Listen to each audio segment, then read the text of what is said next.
All right. We are back. That was very weird and annoying. But we are back. Okay.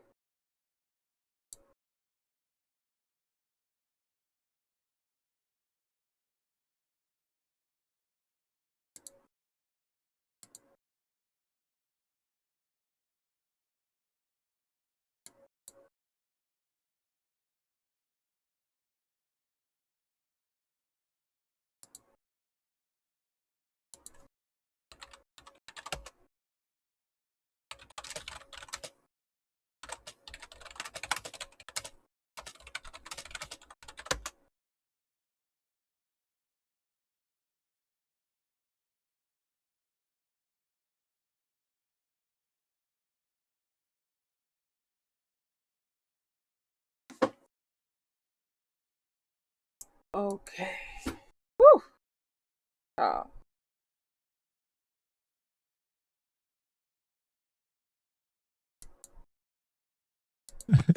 I am. Whew.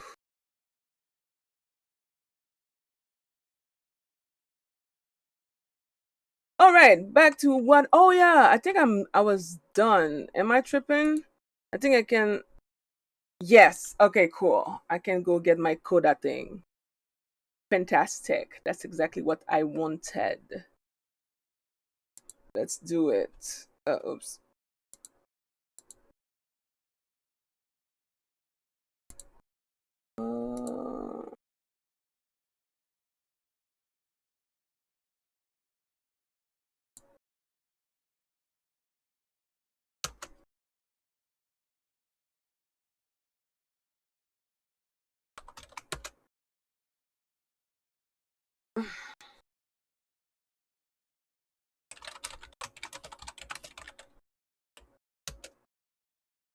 Mm-hmm. Right.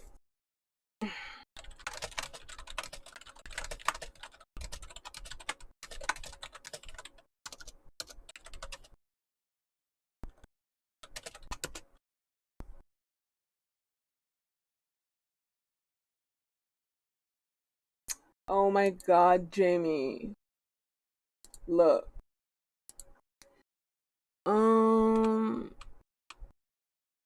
Okay, wait. Let me finish this real quick because you are getting me fucked up.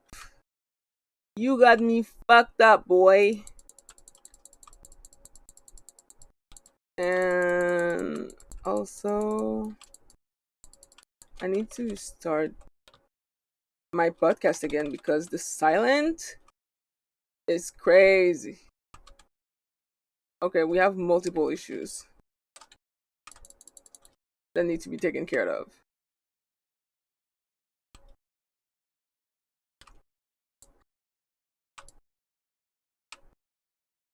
Okay, that's taken care of. Not enough part. Well, at least I took care of one issue in the ship, so hopefully that helps.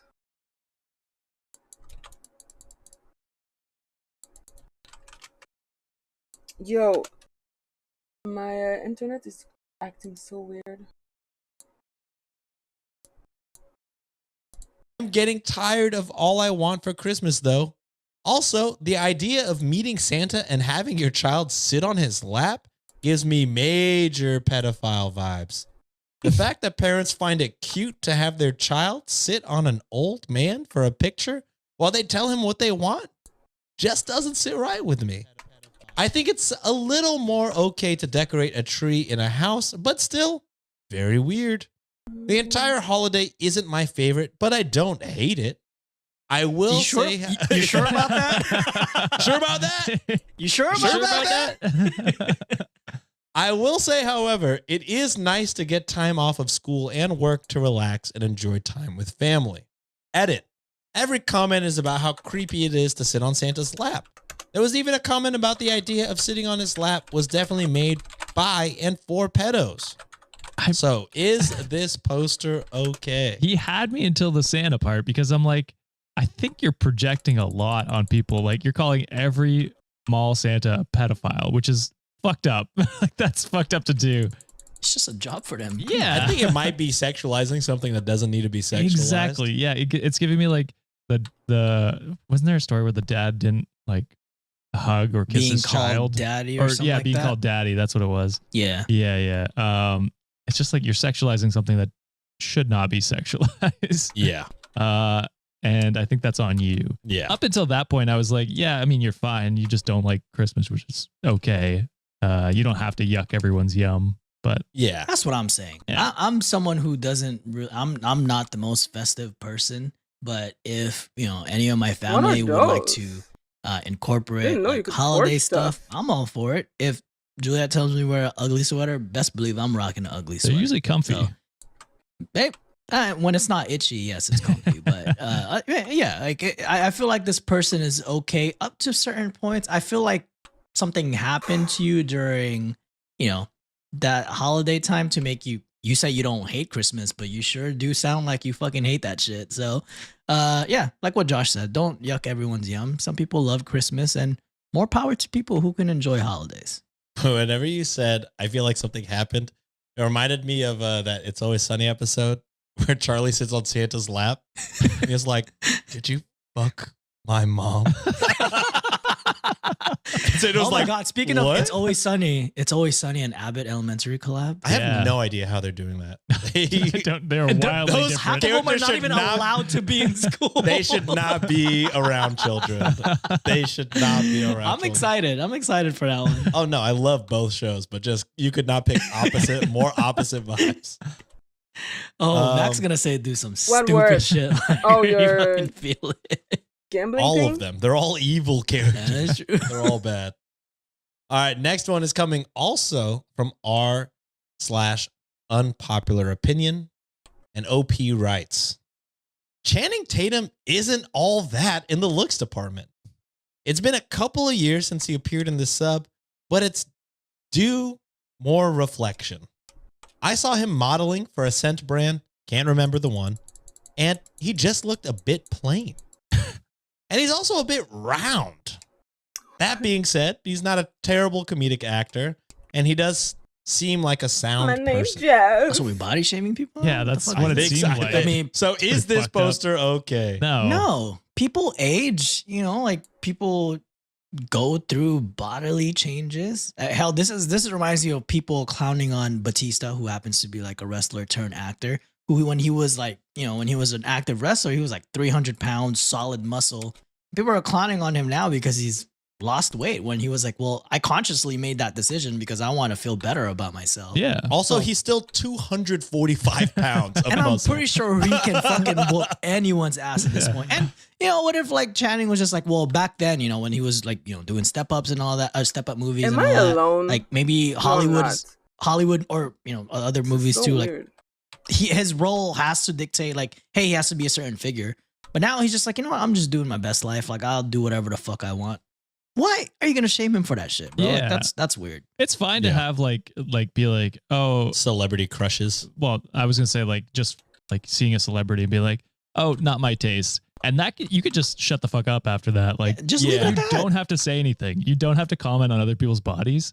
I The hate, body part is crazy. I hate the society that we're in where it's fine to just talk about people's bodies openly like that. It's like, he's a great actor, hilarious. 21 Jump Street, one of my favorite movies. 22 Jump Street. I'm about to make a name for myself. It's so great.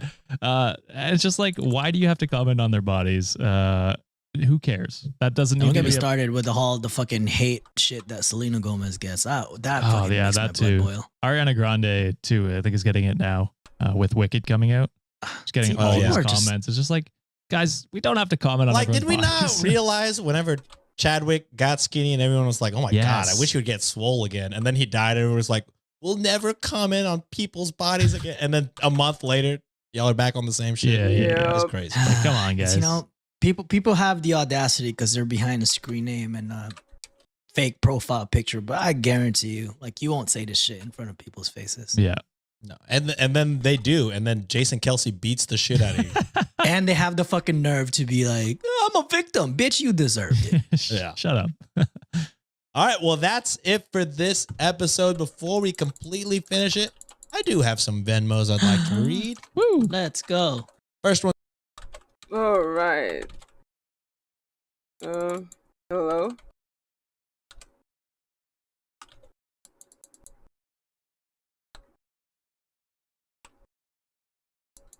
Oh, okay. That's his. Good. Next. Welcome to the second.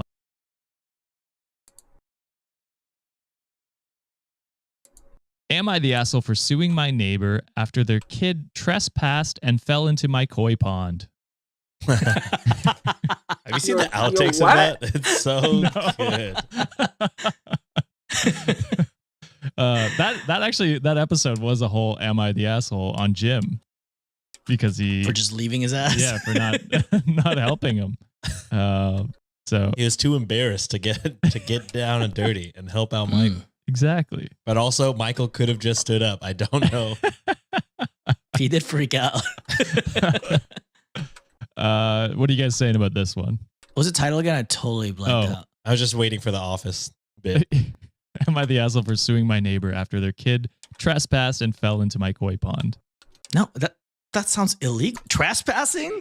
I mean, Also, trespassing is Where are the wrong. parents? It sounds like their fault. Yes. All You right. know, depending on the age of the kid, it's probably the parents' fault. If the kid is like 10 and up, then that's on the kid. And still legally, that's the parents' fault, I think. So I think OP's okay.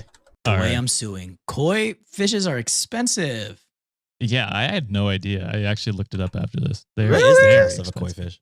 I don't even know what a Lot. koi fish Yeah, is. like $1,000 or something like that. Yeah. Why do you have Shit. $1,000 fish in actually, your I think he talks about it backyard? in this. Can you but breed them?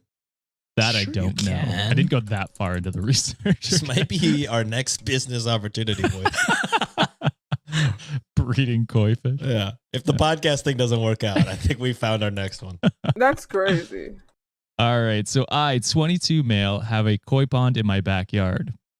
It's not just any koi pond. It's a full-blown, professionally designed Japanese garden with a bridge, waterfalls, and koi that cost more than my car. Wow. Sheesh. That sounds zen as fuck, bro. I want to hang out there. It does sound relaxing. I'm talking $1,000 per fish. There you go, Sean. Ooh. Maintaining this pond is my pride and joy. I put years into this hobby, and my yard is securely fenced with no trespassing signs everywhere. Enter my neighbor, Karen. Fake name, but fitting.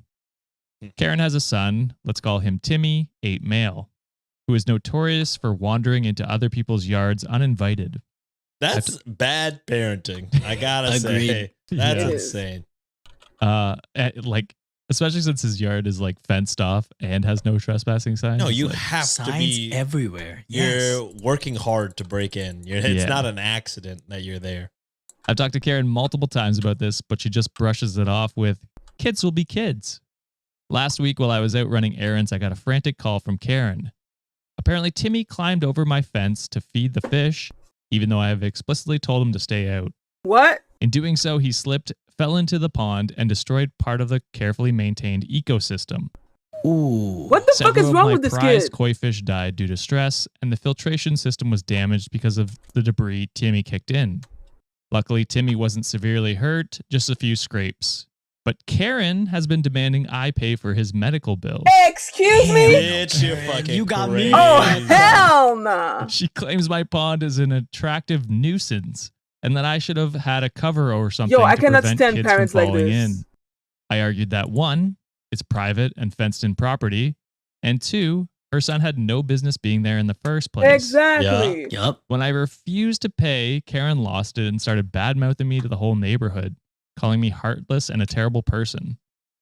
I've since filed a lawsuit against her for the Good. cost of the koi, the damage of the filtration system, and repairs to my pond, which Fuck is over yeah. And reputation, $5,000. bitch. It sounds like you were gonna let it slide until she was being a bitch about it. I'm Like- not gonna lie. These are Multiple fucking real. warnings is crazy. Yeah. It sounds because it sounds like only after she disparaged you to the neighborhood. Also, I don't know. I would have not even given her that grace. I would have sued. That's the death of multiple pets, brother. Yeah. Can you Mhm. imagine? Imagine it was like a dog or something. That's what I'm saying, bro. Yeah. Like, That's I'd be furious. crazy. I mean, even if it was just like, even if they didn't die, imagine like a random stranger hopping your fence and feeding your dogs shit that you don't know. True.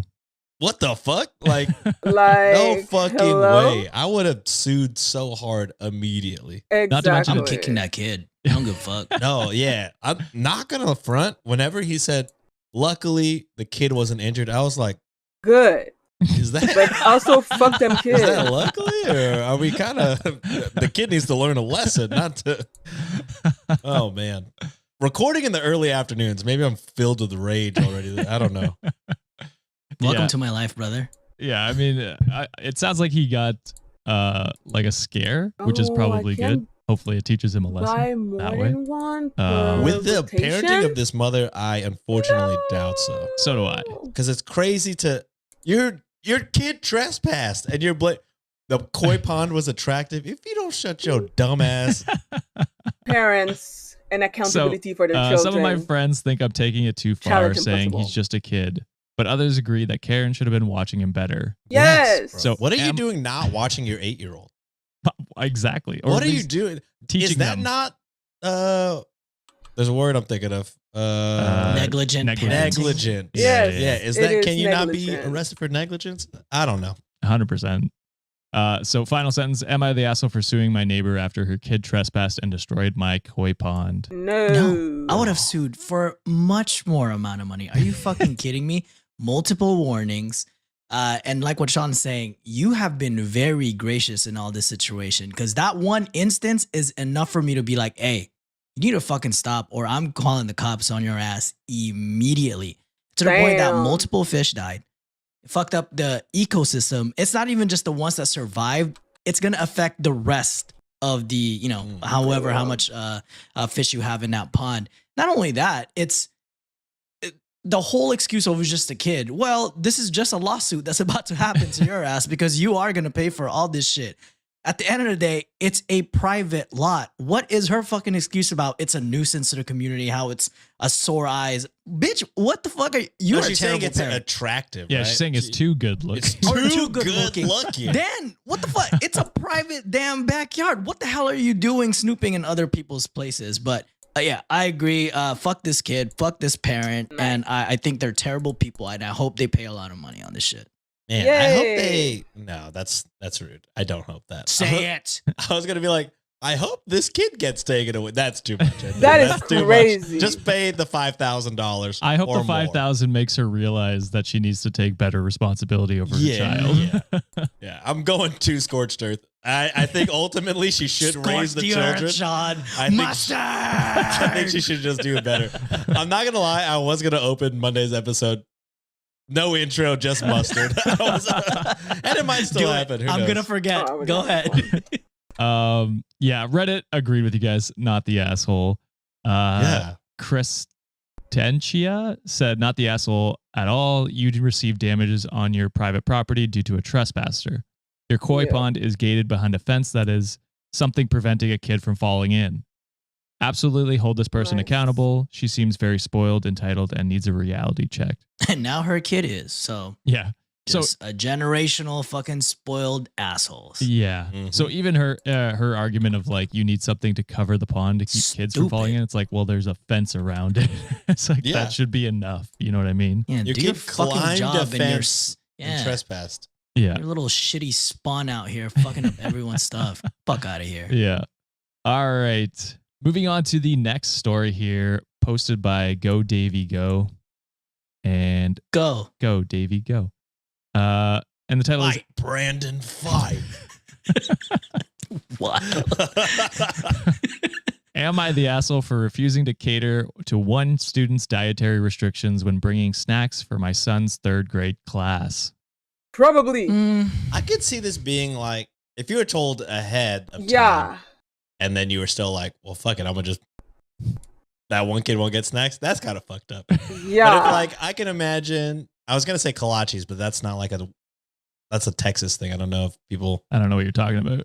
it's different for like kolaches in Texas is much more different. Like this is I don't know if it's Scandinavian type of kolaches. I- Completely, it's No, I different. think they're Czech. Or Which, Czech. yeah. But essentially, like a Texas kolache would be like I think a kolache is pretty much like a soft bread in any kind of topping or filling. But Mhm. Texas is like known for like sausage filled soft bread kolache. But like I'm imagining like if I brought kolaches for my kids' class and I didn't know like, oh, there are like 5 vegans in the class and maybe like somebody that only eats halal. Be like, ooh, fuck. So next time I would know, maybe get some like potato and egg ones. Right. But if you just first time bringing snacks, you're trying to be nice, I could see how. Wouldn't potato and egg still not technically vegan though? Oh shit, that's works for halal though. Are eggs vegetarian? Do vegetarians eat eggs? Yeah. I think it's an animal product. Yeah, but it's vegans can't. Vegans Oh, can. vegans. Vegans Well, can eat it. vegans are with the peanut allergy people. We're just trying to naturally select them out of here. Jesus. And that's why It's I a won that joke. case on that fucking Am I the Asshole last week, all right? Sean thinks vegan. I'm just kidding. Oh fuck. It's crazy that you pulled kolaches. I was like, I had to look it up. I didn't. Okay, know yeah, that's a thing that I didn't know was not a thing everywhere until like I was in college and I went to California and I was like, man, there's like no donut and kolache places, and they're like, yeah, because they don't fucking exist over here. I was like, oh, that makes sense. That makes sense. Yeah, I mean, they look like. Am I wrong? Like pigs in a blanket? Yeah, kind it's of like thing? a pig in a blanket. It's Okay. basically a pig That's in a why, blanket, because yeah. they always mention pigs in a blanket on TV. So I was like, oh, kolaches are everywhere. No. I mean, I guess Incorrect. technically they Never are call 'em kolaches. just called something else. Yeah. Yeah. All right. So my son's in the 3rd grade, and his teacher asked if parents could help bring snacks throughout the year. Lunch is later on in the day this year, so these snacks help tide the kids over. Mm. It's all voluntary, and only request was to avoid peanuts. Sean. That's what I'm bringing. I've contributed a variety of snacks so far. Cheez-Its, beef jerky, Oh wait. Big Bars, and Ritz crackers. My son mentioned that one girl in the class didn't like any of the snacks I brought. I didn't think much of it at the time. This week I brought mandolins and applesauce pouches. My son came home saying that this girl is now claiming allergies, being gluten-free, avoiding meat, and having a bunch of other dietary restrictions. Mm. This is on the teacher, I think. For not Oh. stating Yeah, that. how are you going to tell Yeah. the parents to bring snacks, but then not tell them of the dietary restrictions that your students have? Yeah, I mean, unless Fair this enough. is a brand new thing that she's bringing up, I guess, then it's still not on the parent either way. No, it's not on the parent either way. It's the teacher needs to ask the parents of these kids like what their dietary things are before they start requesting other parents to bring snacks. Yeah. I told my son if her dietary needs are so strict, maybe her parents should be the ones responsible for her snacks. Being the good natured kid he is, he mentioned this to both the girl and the teacher, Oh, which God. got back to her parents, who then complained to the school. The teacher, who has always been grateful of my contributions, is now in a Dante! tough spot and gently asked if I could bring in snacks to fit the student's restrictions. I just want to bring snacks. Based on what I heard, this girl's approved snack list is basically saltine crackers, buttered noodles, and fruit snacks. To me, this seems like more of a case of pickiness than medical necessity. I told the teacher I understood the situation and I'd love to keep helping with the snacks, but I'd like to continue to bring this type of snacks I've been supplying, and if one student can't partake, it should be up to that student's parents to provide her. My wife thinks I'm being an asshole for putting the teacher in a tough spot. I just want to keep bringing snacks that the rest of the kids enjoy. So am I the asshole? Nah. Yes. Well, no. Kind of at the end there, I think. A little bit, but I think don't you should know. just be like, all right, well, I'm just not going to bring snacks. Maybe that makes you more of an asshole in other people's eyes. I don't But I know. would just be like, well, I'm not going to get you in trouble. I'm not going to get myself in further trouble.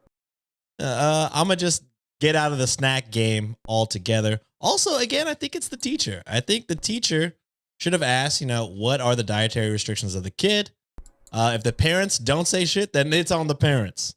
Right. And then, So this might have gotten missed, but like she claimed being gluten free, and then on her yeah, approved she eat snack buttered list noodles, is saltine crackers and buttered noodles, which is both gluten. gluten. So someone's There might be lying some here. gluten-free option though for those, right? Or no? I mean, potentially. No, but it sounds like they didn't say gluten-free crackers. They just said saltines and butter. yeah, like any other Also, who's parent. making buttered noodles for a whole class? Are you fucking crazy? What are you talking about? Duration is so low. Yeah, So- I do ultimately think the parents are wilding. Yeah, so I'm thinking it's like either a miscommunication or the parents are not being clear enough, or it is maybe potentially pickiness, which is potential. I don't know. I mean, I don't think the parent is necessarily the asshole. They're doing a good thing, like bringing in snacks for a group of students. It's hard to be like, this is their fault for I don't not see how I knowing need or ability like to range. wanting to shop specifically for this kid that's not theirs.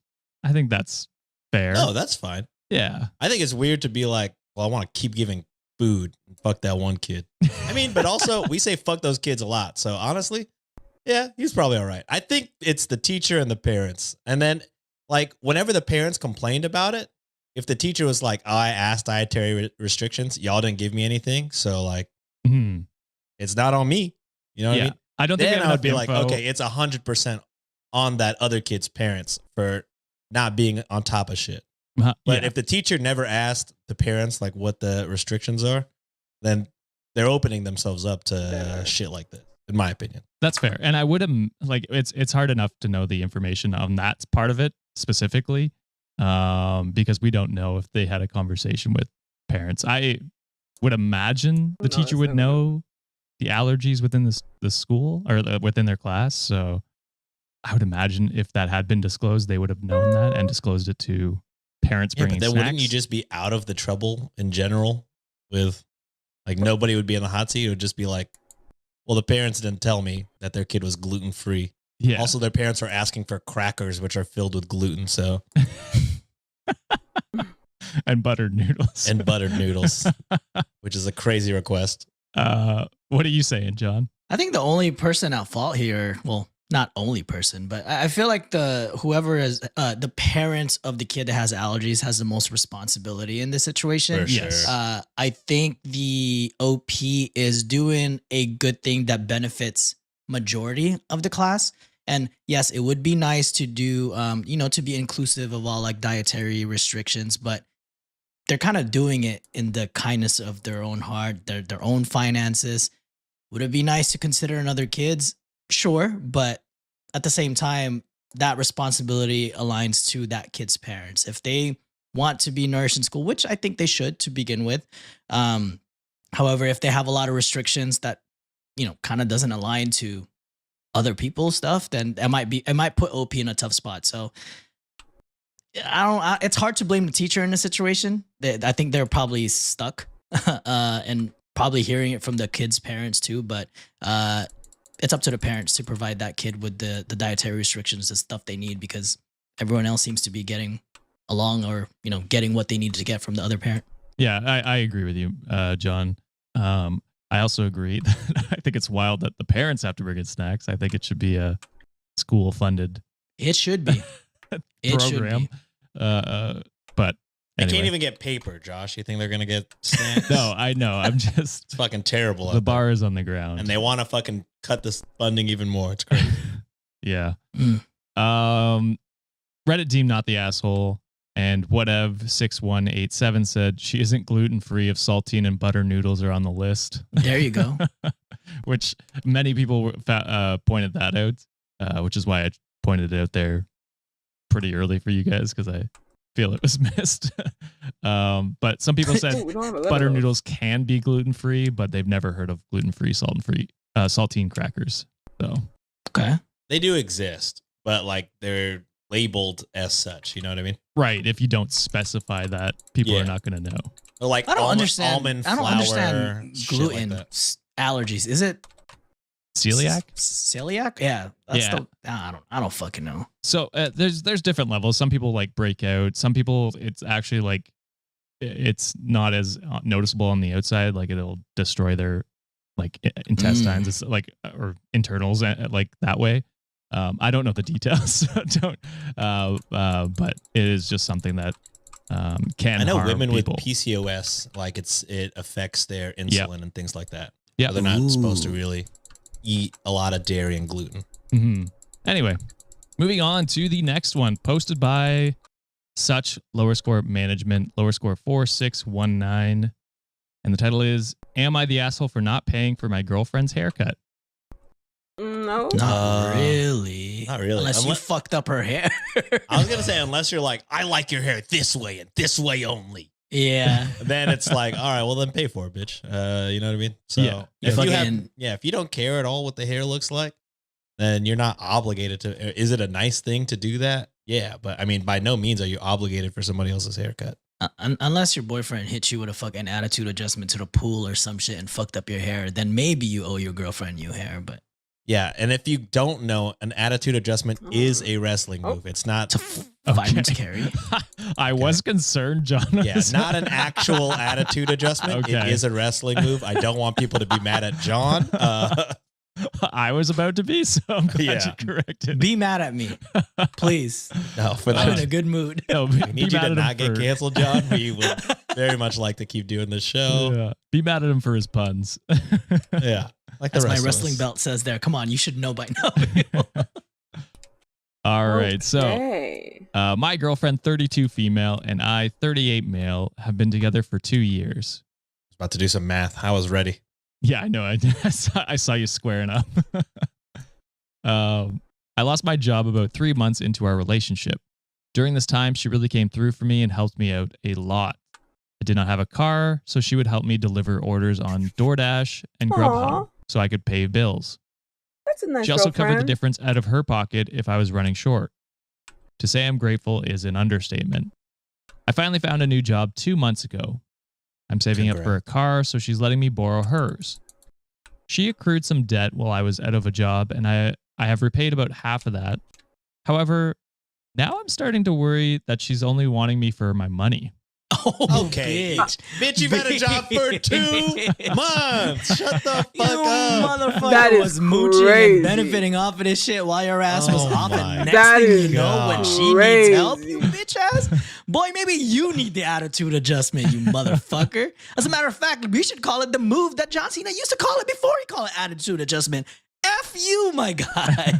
Hell yeah. 2% of the fans really loved it, John. Yeah, went over. Hell yeah. I got you, brother. I'm part of the 2%, brother. Keep it going. Let's do it. We got into an argument over the weekend because she called to ask if she could borrow some money to get a haircut.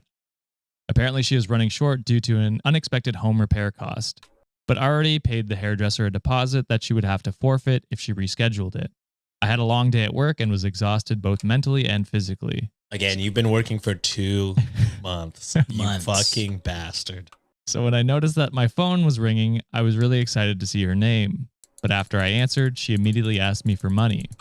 I felt crushed because she did it without even asking how my day was. I first told her that I guess I understand what my new role is in her life now, and she threw a huge fit about it. Motherfuckers get one paycheck. This is the type of guy that's like worried about. It's like, I can't vote for Kamala. I mean, what about the tax? The tax, bitch. You make $60K. You're not. You're fine. You're not in the gains bracket. or capital gainings. What the fuck? Okay, you won't be affected. We all poor. In the club, we all poor. We're all poor. We're all poor, fam. She claims that she gave me her everything for a year and a half just to keep a roof over my head. Literally. And that she's accrued debt from when I wasn't working, so I shouldn't be opposed to doing her a favor. Like, I recently bought her her car a new set of tires and got the brake pads replaced, as well as gave her some money to repay the dets with. Oh, so the because car you used her car, you've been you using. dumb bitch. like you were both using Another it. John You've Cena only move. paid STFU, motherfucker. Get him.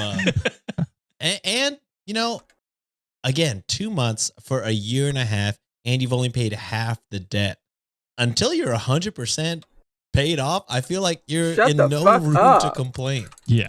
And even after that, if you pay it off in 4 months, that's still a year and 2 months of goodwill that she has. Not saying that like good deeds must be paid back, but I think you just shouldn't be a bitch whenever they ask you to, you know, give a little bit back. A You know what I mean? whole That's year not- of that's not a supporting crazy her ass. fucking Not boyfriend immediately is, jump to, oh, she's a gold. but that's a long ass time.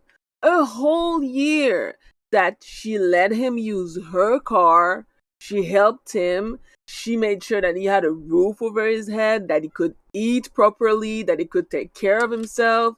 A whole year. She was basically his mom. And now that it's time that he finally has a job, oh, she just wants me for my... You little bitch. Come on. This is crazy. Crazy. And he hasn't even paid her back yet for all the money that she lost helping his ass. And he has the audacity to complain? Child. Child, come on now. She's gonna leave your ass, and I bet he won't understand why. Stupidity. Digger. Oh, Yeah, you you- want me for you my wa- money now? Bitch, you were gold digging for a year and a half. Fuck you mean? 2 months. You've got, what is that? 4 paychecks? You know what I'm talking about? Maybe What are 5 you if you're talking lucky. about? If you get one of those good months. Yeah, Um, dude. Crazy. I have also paid for the car payment and insurance since I started working because I have it at my place more than she does. While I Yeah. save up to buy my own. You literally use her So car it's not more like than I don't her. contribute to her expenses already. I pay for the car that I mostly use. You dumb bitch. She keeps guilt tripping me because a haircut is a small ask considering It everything I've is! done for you, which feels very controlling. Now she won't talk to me, and I'm scared that she's going to break up with me without even hearing me out. I hated taking her money when I was jobless, and then I have to use her car now. I didn't want to do it in the first place. Buy yourself Anytime a I home needed her car. to pay for something, it was because it was an important expense like my rent or power. So the way she is asking for something unnecessary like a haircut just feels like a slap in the face. Wow. So I am should I slap the you in face, asshole? you broke bitch. Wow. Yes, Oh you're the my asshole. god, you're an idiot, bro. Like this is what good partners do, right? Like when you were, down in your luck, when you didn't have, luck on your side, what did she do? She could didn't have say a left damn him. thing, but she picked you up and she made sure that you were whole. And the first opportunity that you kind of get back on your feet, you've been working for 2 months. She asks you for one little thing, and it's something that will probably make your girlfriend happy. Wouldn't you want your fucking girlfriend happy, feeling confident that she just got her hair did after she just fucking financially and emotionally and everything else supported your bitch ass for the past year and a half? What the fuck is wrong with you, brother? You're an idiot. Not only did you fumble this relationship, like, I hope she tells everyone else how you are a broke boy the next fucking relationship that you get into, because you are a little bitch about the situation, you fucking idiot. Pretty Sean, much. No. follow that up, please. I got nothing really better than that. I was going to read the lyrics of Kanye West Gold Digger. But I think that adequately, John got it. Yeah, I mean, we interrupted Josh a lot. Apologies, Josh. No, that's fair. But yeah, it's wild. 5 paychecks and now you're a different man. You're totally absolved of your sins. Also, everything that you've contributed is for the car that you currently are in possession of. Using. That you Exactly. use more and that you used a lot because you were doing DoorDash. So, I mean, I don't know. You sound like a selfish bastard. Yep. A haircut, yes.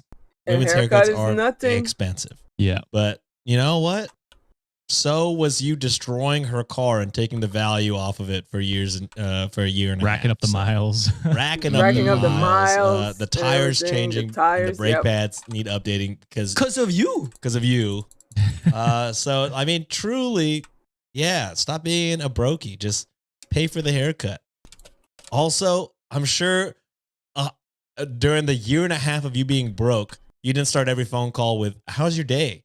Can I have money?" I'm sure there are some days like, "Let me borrow the car. I need to make." People have days where they don't, have the best of days where they respond how you want to respond or open up a conversation how you want to open. You need to give people grace, especially because she's in debt that your ass caused. You need to give her grace. So yeah, shut your bitch ass up. Pay for the goddamn haircut. Stop being a broke bitch. Yeah. Yeah, she needs to cut you out of her life. That's what needs to Well, happen. no, she needs to get her half of her debt fixed. And Yes. And then cut him out. Unless You gotta then pay the be like, debt "All that right, she I got it accumulated. back." Yeah. Keeping It's supporting insane to him. me that he's not willing to support his partner Seriously. the same way as she did for him. She was 100% doing it without expectation of any of this until she probably started running into debt supporting his ass. You know what I mean? Like it's your fault that she's in this debt and can't afford the haircut. So yes, you should help her out until she's back even again. And then like even then, if you feel like it, you could still pay for her haircuts. You know what I mean? Like that's still Mhm. something you can do as a partner Yep. without her having to ask. So I don't know. Like The way I would spoil the fuck out of my wife if I end up coming with a little bit of money here. So that'd be crazy, bro. Like after all the time she supported my dumb ass, I was gonna say, why can't this guy do the same? this would be like, Look, John John- is, going podcasting full percent. He's still buying his wife a Herman Miller. That Yo, shit is saw that. expensive, bro. Chill. My man Damn. spoils the wife regardless. Love to see it. we love to Chill. see it. My friend also has that chair, so he has a Herman Miller. I don't know if it's the exact same one. I But have he no told me clue how what much a he paid. Herman I'm Miller like, is. yeah. They're supposed to be really good, aren't they? No, they're supposed to be super good. He said he has like zero back pain now. Damn, I might need that. Yeah. What is that? Because And that's all I want for her to Yeah. have, okay? None of that shit. That's he like good. games in his time off of work, and he was like, yeah, it's a game changer. My back. Not sponsored, Yeah, but please. everything I is also want different. one. My back. We would love a Herman Miller sponsorship. Yeah, I don't think they're targeting podcasts. But Maybe. it would be sick. maybe. They can start. I need kitchen chairs, guys. my plastic chairs are deteriorating. Reddit deemed asshole and candid lower score reading lower score 7267 said he wishes he had the money to attract a gold digger. Bruh. Yeah, I'm saying 5 paychecks and to be like, I think she's a gold digger. It's Come on. crazy. Crazy ass motherfucker. And to cap this off, he adds an edit. She didn't talk to me for 3 days and then she dumped me. Yeah. Good. Yeah. I hope she got her car back. I hope That he- for a I hope he gold finished digger. paying you her still up. owe her half of the debt, and she's hates your ass that much that she's willing to break up. And now you don't have a car, dumbass. So yeah. And now he's gonna have to You buy could a have just car. paid for a haircut, you moron. couldn't just pay for a haircut. All right. This next one's posted by Xenolic Daniel. And the title is, Am I the asshole for refusing to host Thanksgiving after my sister handed out a family code of conduct contract? No. Wait, contracts on a thing? This Contracts? family must be wild, bro. You can do whatever you want because that's some wild shit. I'm breaching the fuck out of that contract. Wait, but what? What do Why? you think's on the contract? What would you Why put did on you your... feel the need to No do that? Donald Trump slander. I'm That would assuming be that's what's on there. That I be would, crazy. I would be okay with no political talk. at No family political things. talk is fine. Yeah. Because, like, I mean, this is for Thanksgiving, right? But any holiday. It's like, I haven't seen you guys for 2 months. This is what you want to talk about? 2 months? What the fuck are we doing here? Shit, Let's I not haven't make seen you, my parents make in me 2 hate you years. immediately. Yeah. I want to enjoy my dry ass turkey, as Sean calls it. It's just not good. All right. So this happened recently, and I'm still baffled. For context, I, 32 female, have hosted Thanksgiving for my family every year since I moved into my house 5 years ago. It's always a little messy and chaotic, but that's part of the charm, right? This year, my sister, 29 female, decided Fair. she wanted to help bring some order to the gathering. At first, I thought she just meant coordinating who would bring what dishes or help with cleanup. Instead, Oh, she wow. showed up at my house last week with printed copies of what she called a family code of conduct. I do like how Opie's like, I was really hoping she'd bring some, like, coordinate dishes and stuff. It's like, no, Yeah. this is not helpful at all. She wanted a decorum paper signed. She handed these out and insisted everyone read and sign them before attending Thanksgiving. Some highlights included 1. A rule against overlapping conversations at the dinner table, with suggestions for taking turns like a respectful debate club. 2. A ban on politics or controversial topics, That's fine. with Okay, her I'm fine with that. with her as the final arbiter of what was too heated. So that could be problematic depending on Wait, what was the last thing you said? with her being the final arbiter of what was too controversial or political. Oh, so she calls the shots. Yeah. Okay. You would think she would just Sounds like give the host the, Sounds like the a final thing, arbiter yeah. Say, role. yeah. Yeah. Nah, she wants power, bro. Yeah, the first part of 2 I agree with. Last part's not in your control. 3, a dress code of smart casual because holiday photos should reflect well on the family. Okay, Nope, wear girl, shorts. relax. Fuck you mean. Jesus. 4, assigned seating that she claimed was based on optimal personality compatibility. She What was does that completely mean? serious. When I laughed and said, you can't be serious, she accused me of not taking her efforts to improve family dynamics seriously. I told her I wasn't going to enforce a code of conduct at my house and that if she wanted to micromanage Thanksgiving, she could host it herself. She Facts. doubled down, saying I was being ungrateful and stubborn. So I canceled hosting, and now the family is mad at me.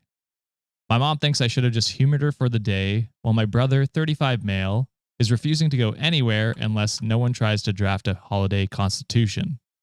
I'm torn. I like him. I'm with A holiday constitution? I'm torn. Was I wrong for standing my ground, or should I have let her run the day to keep That the peace? sounds like No, that's it's your house. I would just agree, and then as soon as it starts happening, the whole house is just like, and then just disregard because it's ridiculous. It It's sounds like nobody, at least the ridiculous. people that were flaming weren't like, it sounds like we agreed. You know what I mean? Right. So I don't know. I feel like everybody probably had the same instinct as you, being like, this is fucking insanity. We're just gonna, say we're gonna follow the rules and then immediately not. So that's where my head would have been. I do think it's weird that they're all mad at you for it. 'Cause Yeah. I feel like they should just be like, yeah, that shit was crazy. Or maybe one of them hosts Thanksgiving for once. Yeah, I'm like, not one person has just been like, all right, well, I'll host. But yeah, I mean, I don't know. I don't know if I would have ended Thanksgiving. I would have just uninvited her. I mean, okay, Yes. ending Thanksgiving might be a little much, but having a whole chart of freaking rules that everybody has to follow, but like a lot of these rules, some of them are just kind of basic common sense, and others it's a bit much.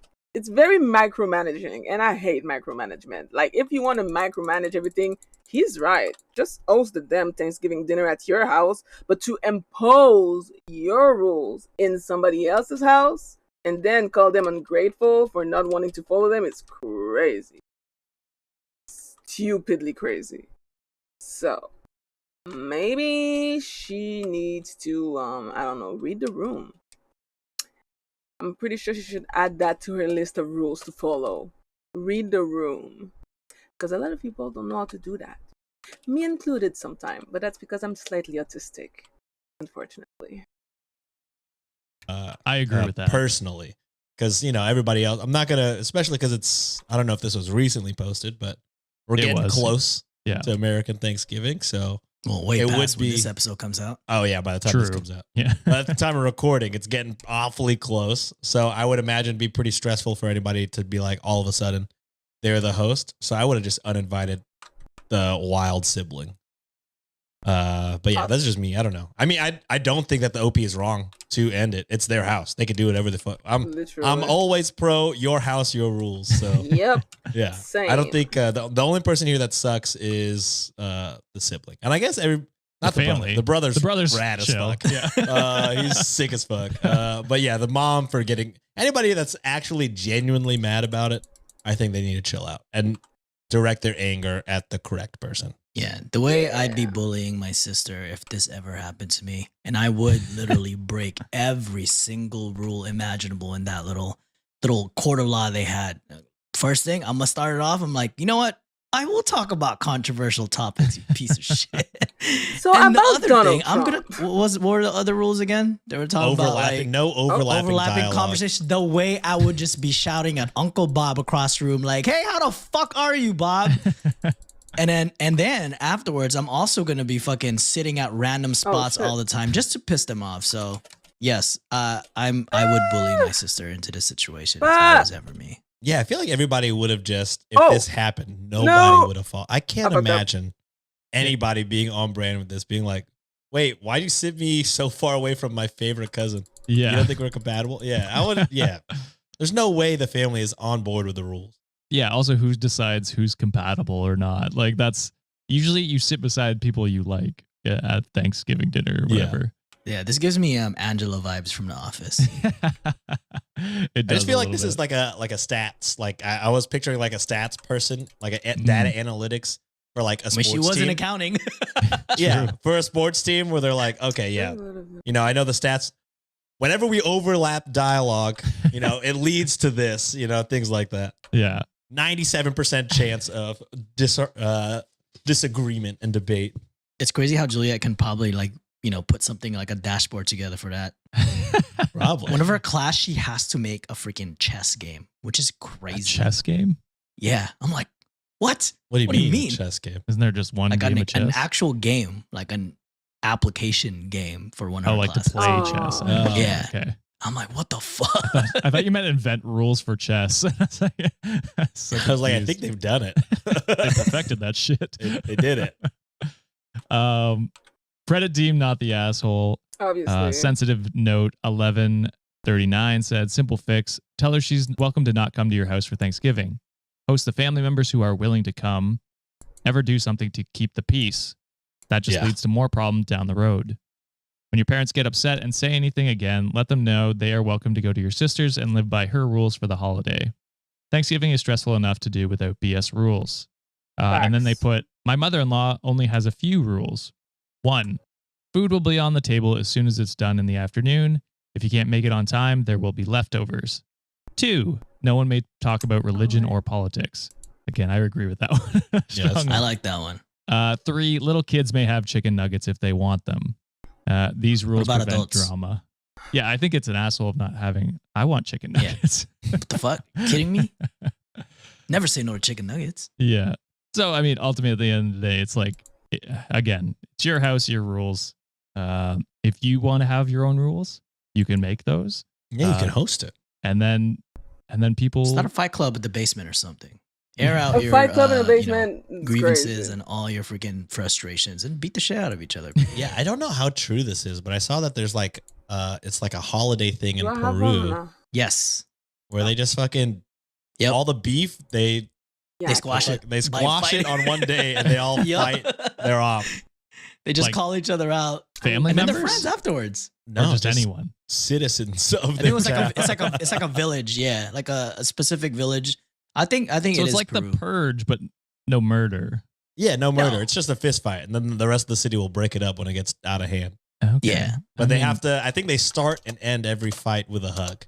Yeah, it's like it's a Gotcha. very civilized way of beating the shit out of each other. It's Peru. Interesting. I have no idea if it's real. I've never been to Peru, but that's what a TikTok told me. I love how we're just like spreading misinformation potentially. Well, I'm saying Hold it's on, not hold a on, fact. hold on. I don't know. A quick Google search, perusing in the internet. Let's see, do Peru. that. It's called Takanakui. Sorry if I'm pronouncing that wrong. It means for to hit each other. It's an annual established practice of fighting fellow community members held on December 25th by the inhabitants of the Chumbivilcas province near Cusco in Peru. They got it. They got something going on right there. That's something I'm into it. Because Yeah. if I, I could like call out Greg Abbott once a year, are you fucking kidding Every me? year. Square up, bitch. Yeah, but then you have to hug him, Sean. I do have to hug him. But who says I can't fucking give him a Just give him Bear a real hug. hard hug. a real hard hug? All right. Moving on to the next one here. Hello, cat. Ugh. Hi. You're back. Why do you always grab on me like I'm gonna throw you somewhere, bro? It's not that deep. I'm just saying hi. Hello.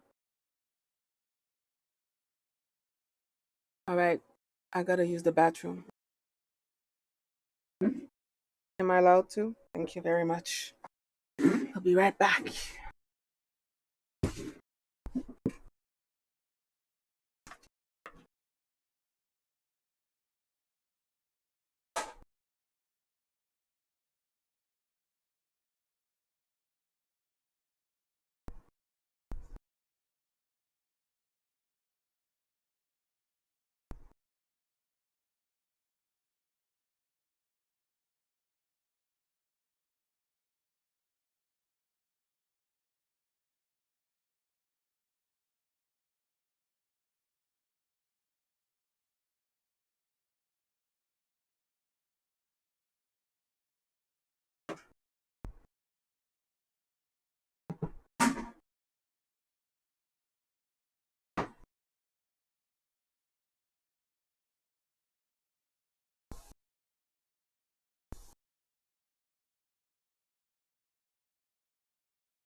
Hey, stop it.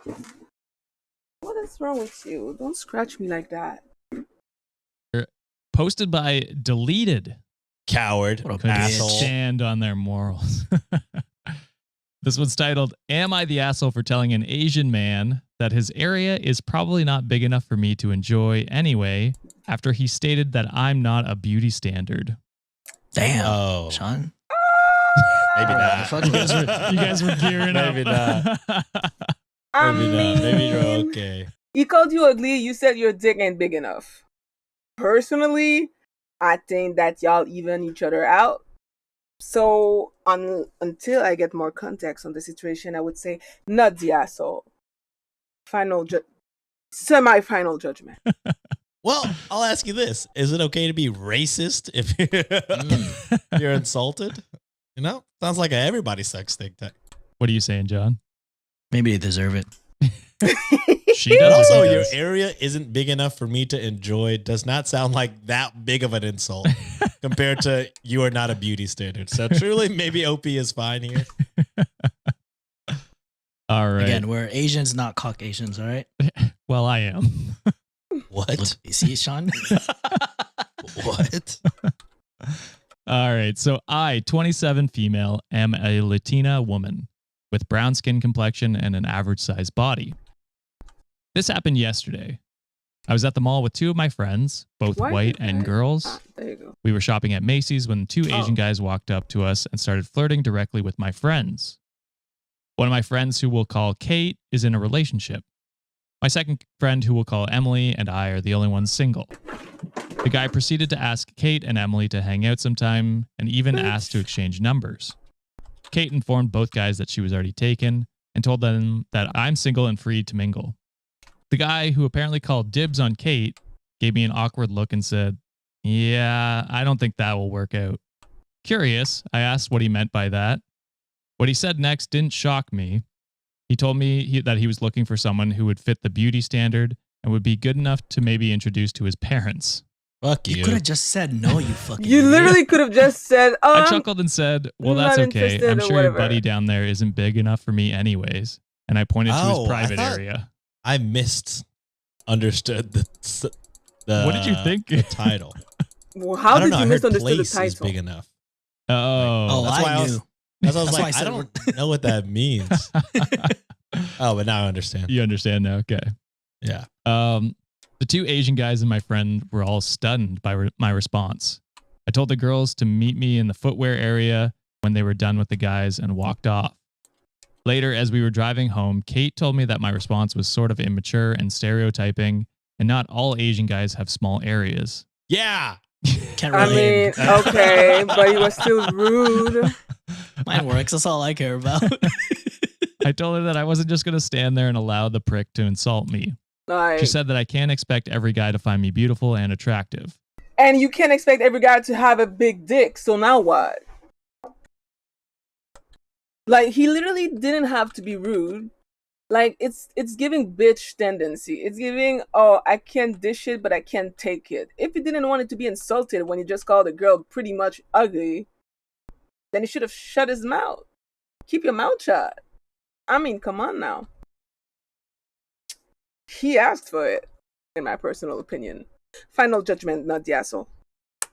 I told her that they don't have to find me beautiful, but to stand there and insult me and make rude comments like that is something I will never stand for. The rest of the ride was quiet. So was I wrong? No. I don't think so. I think you fought fire with fire, and as a petty person, I think it's a great thing John to do. loves fire. I fucking love fire. John As a loves matter a of fact, I'm fucking rocking my Pokemon Charizard Oh. Crocs right now because I love fire so They're much. gonna But pull up a anyway, candle or not a some sponsor. shit. Not a sponsor. But yeah, if the other person wasn't feeling OP, all he could have said was like, "Hey, no, thank you. I was interested in your friend," and moved on with your day. I think Yes. that would have been like socially acceptable. That would have been like not so rude. And Yeah, there's no like good way to be rejected anyway, so it's fine if he's not interested in her and he just wanted a friend. He just didn't have to fucking insult her. In the way he answered the question. So, and the fact that the friend is defending him is crazy to me. Like, she's not a girl's girl. Because what do you mean? You're gonna let this stranger insult your friend's like appearance and you're gonna defend him? Like, what? That could never be me. I would never tell my friend, oh my god, why did you insult the guy that just insulted you? That's so mean. That's some dumb pick-me behavior. I don't respect that. She's not a good friend. In my opinion, but the fact that like they And, had like, to not go say, everybody's gonna well, find you it's beautiful. not going to Shut the fit fuck the up. beauty standards of, you That's know, not the someone point. that I want to introduce to my parent. Like, damn, bro, you didn't have to go all that. Like, no one fucking asked you for that shit. Like, it's not even, you're just meeting. How the fuck you going to bring it to like meeting your parents off the bat? Yeah. So that was out Oh of pocket, god. in my opinion. To go low blow for, you know, his Below little the blow belt. below the belt. That's okay. That's okay in my opinion. I love petty. I don't really, you know, I don't get offended when people joke about like, you know, Asians having a small ween or whatever. Like, bro, if you're confident about your shit, that's all that matters. I don't find it offensive, and that's just me. I was gonna say, Yeah. I think if she was just doing it to say that without any prompting, I think Yeah, that would but be the pretty prompt was fucked up. warranted. You know. Yeah. What are you saying, Sean? Now that you understand the context. Now that I understand what happened, first off, I think Kate isn't cool with being like, oh, I'm taken, but she's single. Because I would have been, if I was OP, I would have just been like, obviously, I'm not going to want somebody sloppy like seconds. You know what I mean? Right. Like they came over to talk to you. I have no Yeah. interest in somebody that is just going to. I don't want to be the second choice. Yeah, what the fuck? I would be like, Kate, first off, no thank you. But yeah, I mean, do I love the stereotypes? You know, for me personally, like John, I'm not offended. It's a running bit that I have a micro dick on the show, so like obviously I don't care. But I don't, you know, I don't want to speak. We're not a monolith, so I won't say like, Oh, yeah, that's an okay thing to do. But it is. He opened it up whenever he was saying you're not the beauty standards that fit his whatever. So I mean, truly, you should have insulted him. I would have just called him ugly too. Maybe not a stereotype that is potentially the worst, but again, I think you're fine. Really, I would just say, you know, be careful with stuff like that. But again, the other person opened it up, so like, what really can you say? Yeah. Also, Yeah. don't think I'm too sensitive about the joke. Again, I make jokes. I have a micro penis. It's just like if it Yeah. was any other race and you said something else, like, you know, the stereotypical, obviously not cool. So I don't know. I would just be careful. There are other things to joke about than somebody's race. You know what I mean? Yeah, Somebody's micro I would penis. argue that him saying you don't fit the beauty standard was Also racist. racially, probably. racist, yeah. racially charged. Yeah, because it's like, but because she said what she is was dark the skinned. beauty standard? You know what I mean? Like classically, you know what I mean? I will say this too. I'm in like, Texas, and as, Latina is the beauty standard. Dude. I'll say that. like as a Shout out as, Nancy. Hell yeah. as a Southeast like Asian and, you know, born and raised in the Philippines, the beauty standards is someone that, like, you know, at least the ones that we Got me, look up, got like it. they look up to, like, you know, a lot of the people like from where I'm located are more of like A fair the skin. light skinned, fair skinned like individuals. So like Korea, Yeah. Japan, and China are like, you know, when people say like, oh, you're Asian, they either call you Chinese, Japanese, or like Korean. Cause those are kind of like what I guess media, Hollywood portrays as like a beauty standards. Cause they're more of like the fair skinned individuals. And, you know, not saying that's bad on the Japanese and Koreans and Chinese end. That's what they were dealt with. Mhm. But, you know, people who are like Filipinos, people from like Cambodia, who are a little bit Thailand. more like, you know, darker in shade.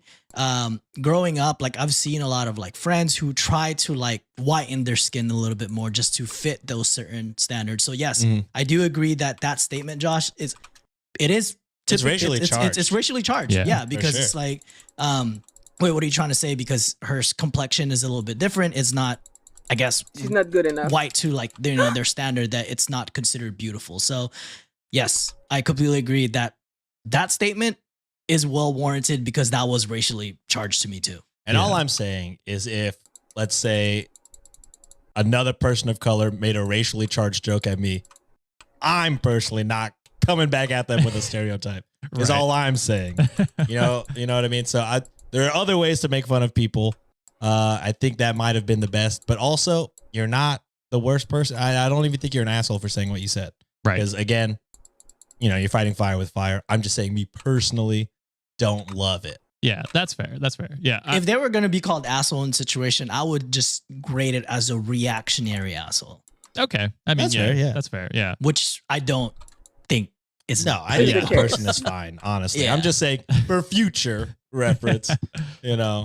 I think this guy. I don't combat racism with more racism. Is No, all that's I'm fair. Fair enough. I also would not do that, Sean, if that makes you feel better. Yeah. No. I will say this: if a white person comes at me with It's some way racist shit, I'm different. coming at the white person. But I'm just saying, You fucking mayonnaise yeah. looking. I'm just saying, another person of color comes at me with racism, I'm not gonna spew back Yeah. hateful rhetoric You and stereotypes Miracle Whip pasty looking ass Yeah. motherfucker. unless they're white. And I don't know what that says about me. But take that as you will. The comments will tell you what that means. You're punching I'm sure. off. You're punching I'm off. sure. Oh man. They can kiss my brown ass. I don't care. And I bet it's nice, brother. It is. It is pale. It does not see the sun ever. But yeah, Reddit deemed not the asshole. Georgia Metro Blaze said his remarks wasn't just a personal opinion; it was rooted in harmful stereotypes about Yeah. race and attractiveness. You have every right. Colorism, like what John said, colorism is a problem Colorism, yeah.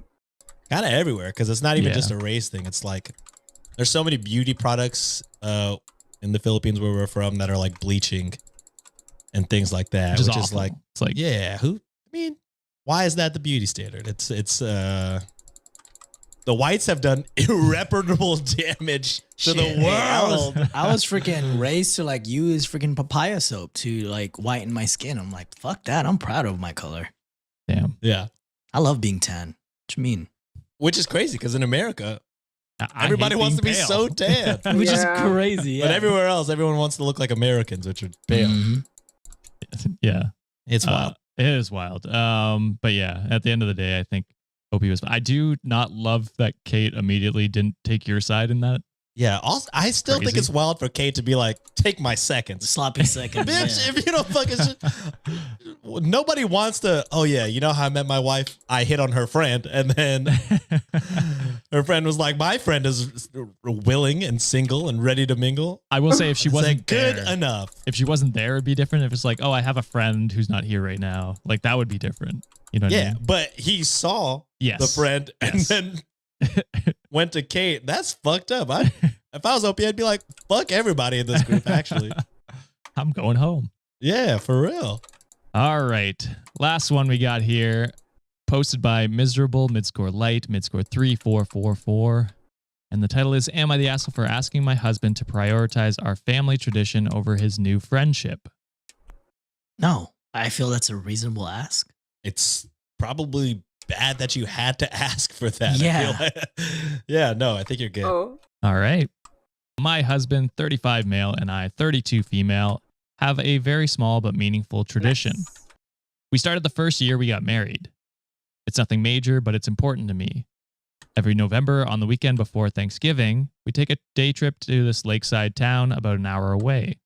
We spend the day walking and talking and picking out new ornaments for our Christmas tree. Something that's meaningful to our year. It's just one day, but it's one of those things that make the holiday season special for us. My husband recently became great friends with a guy from his gym. They hit it off quickly, and I think it's great because my husband doesn't make new friends easily. He seems like a genuinely nice person and shares a lot of his interests, like hiking and gaming. And I know it's refreshing for my husband to have someone he clicks so well with. Here's the issue. My husband's friend invited him to go on a weekend trip the exact same weekend as our tradition. My husband seemed hesitant at first to bring it up, but eventually he asked if I'd be okay with us rescheduling our tradition to another weekend so he could go on this weekend with his friend. I was caught off guard, and I told him that it kind of hurt my feelings that he even considered moving it. He told me it's not a big deal for us to do another weekend, and he's right in the sense that it doesn't really affect anything logistically. But this trip has always felt like our thing. It's not like I don't want him to have fun or make new friends, but I kind of feel like he's minimizing something that's special to us, or at least special to me. When I told him that, he looked surprised and frustrated, saying that I was overreacting. Ooh. He did end up agreeing to keep the weekend for our tradition, but I could tell he was disappointed, and I feel guilty for that. Part of me wonders if I'm being stubborn about a little ritual that maybe only I care about as much as I do. So am I the asshole for asking him to prioritize our tradition over his new friend? Absolutely not. As a partner, I mean, if he really has like that much difficulty making friends, right? Then I can kind of understand where he's coming from. Like, he's super excited because he finally has a friend. And that's super exciting for him. I kind of understand why he would be disappointed, but I also wish he tried to understand where she was coming from. I kind of see both sides a little bit, although I wish he tried to understand more where she was coming from instead of like being a bit of a child about it. But that's kind of sad, bro. In this day and age, in an age where everybody is mostly online, I'm not talking about myself. Well, making friends is cool. Like, the only friends that I have are friends from high school mostly. And yeah, like, making new friends is something cool and exciting. So I don't know. if your partner communicates with you that, hey, this is something that makes me feel that the holidays are here, it's something that we've done in the past and is important to me, you just shut the fuck up and just be like, you know what? I'm going to do this because you love it. And you should end up loving it too, because it's something that you enjoy with your partner.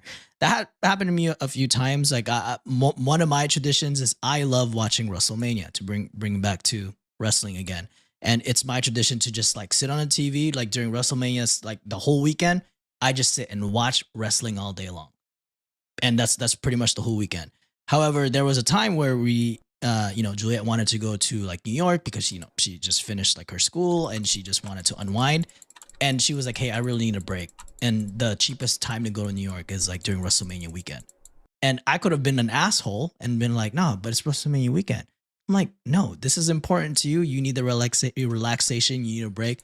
Let's go to fucking New York and experience shit together. So, and just compromise. Just be like, hey, bro, can we reschedule another time? Just how I rescheduled watching it. I'm just like, hey, I'm going to stay up like, at night just to catch the replay. But is it okay if I just like stay up the rest of the night and just watch? She's like, yeah, we did everything that we needed to do already. So when your partner communicates that something's important to them, take that and make sure that like you go through it, because that's what couples do, is that you enjoy things that that your I think a healthy likes. compromise could have been done here. I agree. I think it's weird that you asked her to reschedule before you asked your friend to reschedule. Exactly. You know what I mean? Yeah. Like, especially because this is a new friend versus your wife. You know what I mean? Like, you could just be like, all right, well, I'll catch you on the next trip if you can't reschedule. No biggie. It's not like hiking can only happen once a year, as opposed to this is like quite literally the beginning of holiday season. That's the tradition for y'all. This is what jumpstarts. My issue is he said he basically canceled with his friend, but now he's gonna resent her, and she's not like, they're not gonna have a good time as they usually do, and that sucks. Like, that's the part where I'm like the fun that I was expecting to have with you, with like our yearly ritual, is spoiled. That sucks. This whole situation kind of sucks for both of them. Faded Central, hello and thank you for the follow. It's appreciated. Of it. So could you logistically do it another weekend? Yeah, but then like you're doing it after Thanksgiving, it's I think what OP did is good, that they set like a boundary, and like I don't love, like we could, but I don't love it. You know what I mean? Because like this is a new friend. Maybe he's just trying to see like where the boundaries are, like things like that, But yeah, I think OP did the right thing. Hopefully the husband is not just like resentful the whole time and makes it a shitty trip anyways, because that's no fun for anybody. So Yep. Hopefully, they get over it.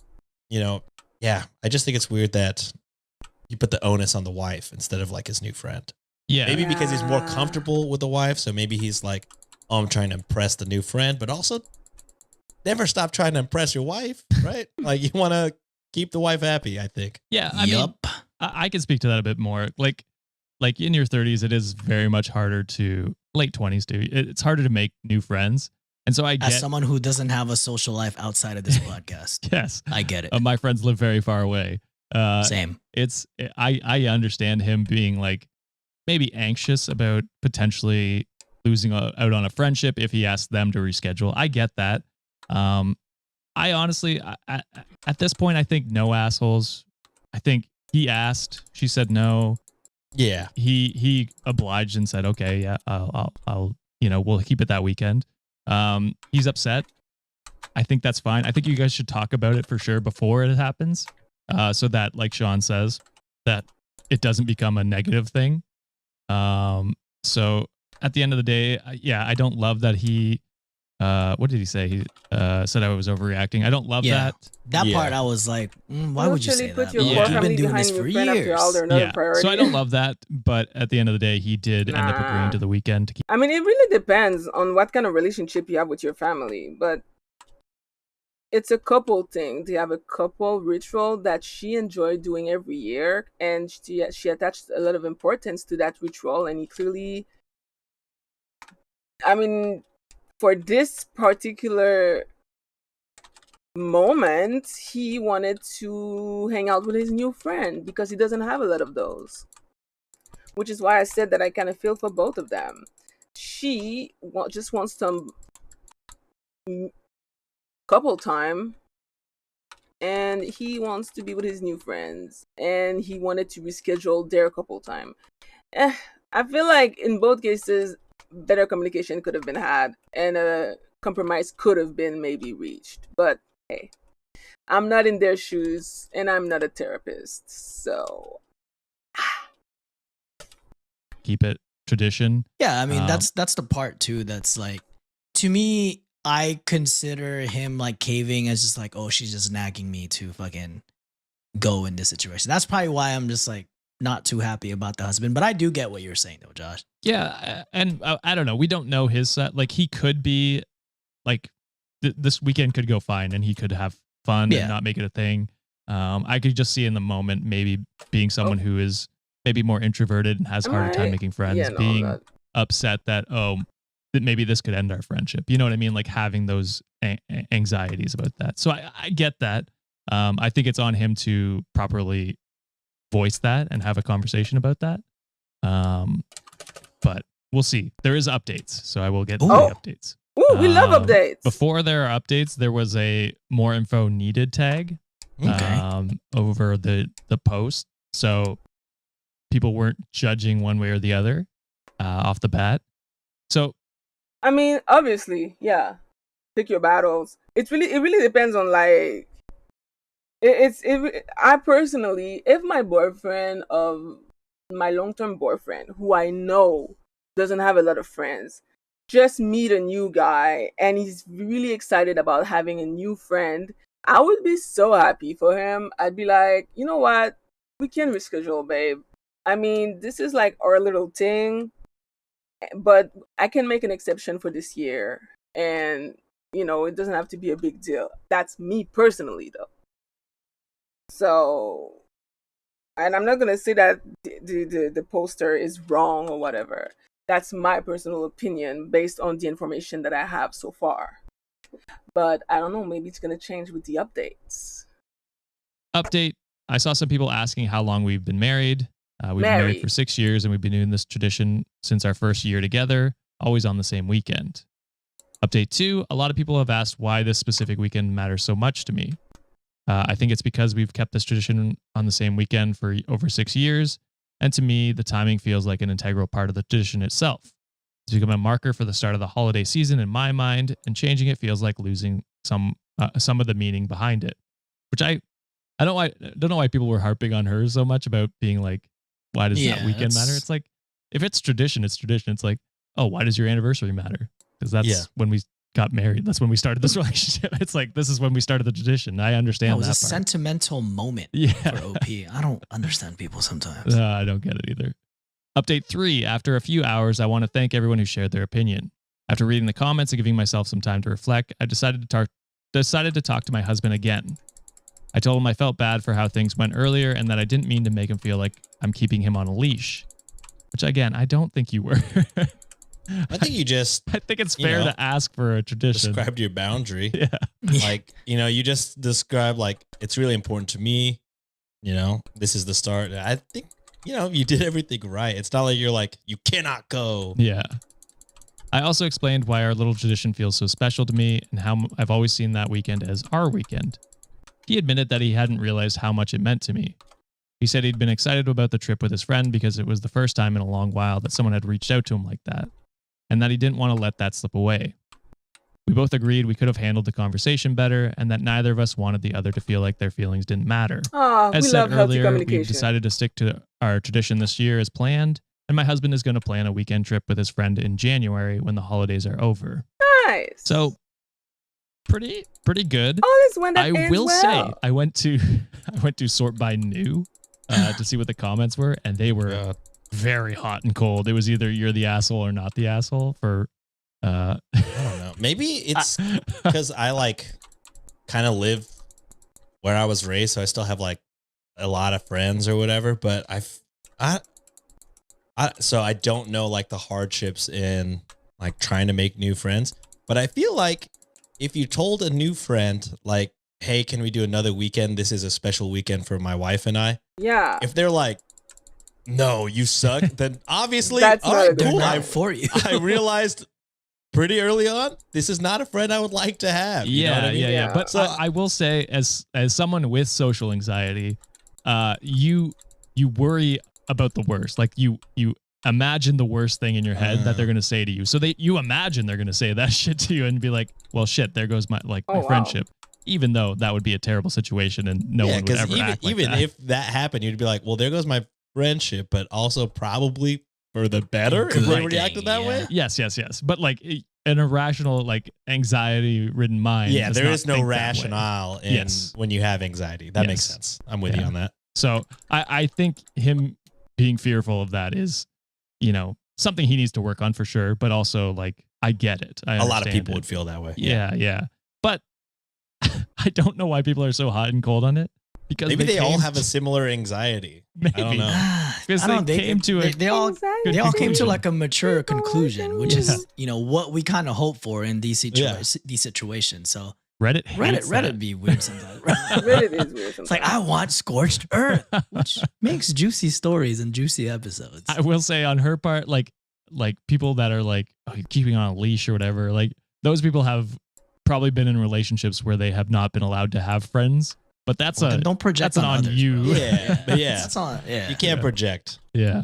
But if you want to say no, would you then be okay that your partner is then sulking about it? No.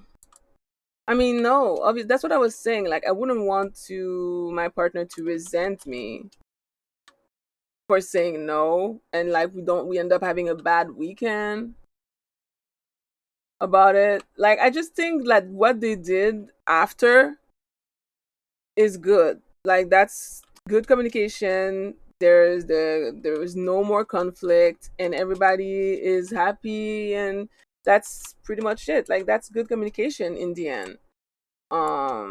So it becomes a non-issue, really. It's all about communication. It's always communication. Good communication, you can avoid so much useless drama. So, yeah. That's my final take on it. Communication. Good communication keeps the drama away. Anyway, so that I didn't even pick a comment for that because they were all kind of wild. So let us know what you think down in the comments. I never once got the fucking indication that he was on a leash. No, neither did I. No. Where do people pick that out from? All right, and that is it for this episode, Wikimaniacs. What did you think? Yeah. Were these people assholes? Let us know down in the comments. No, I if you think want none two of more them were. stories, go check out our Patreon or YouTube membership at patreon.com/, Cultivate Podcast Network, or YouTube. Just Google Reddit on Wiki and then hit join on our channel. The links are always in the show notes. Before we close it out, I know we usually do these on Monday, but yes, people on Reddit be wildin'. Sometime, and also you gotta remember that a lot of time we think that the people we're interacted with online are adults. They're not. A lot of time the people that we are interacted with online are fucking children. So I feel like we also need to take that into consideration. You might not even be arguing with a fucking adult. You might be arguing with a whole child, getting all riled up because of a stupid kid. So, and that's kind of embarrassing. So yeah, this also needs to be taken into consideration. it's been a while. So I've got a couple donations. One, yes, John.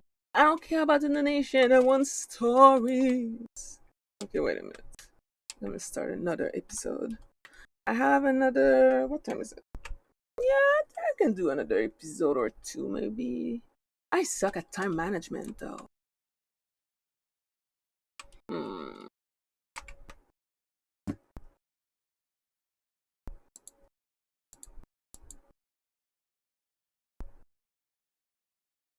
Let's see. Is the strong? To be honest, though, it is entertaining when you see a post about someone being cut at the grocery store line, and the comments go, unalive 50th generation of their family. Yeah, no, that's wild. That is wild. That really do be like that sometimes. What I find funny is how, like, a lot of time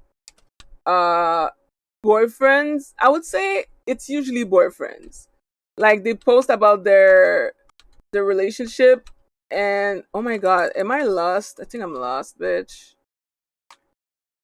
Okay, no, I found it.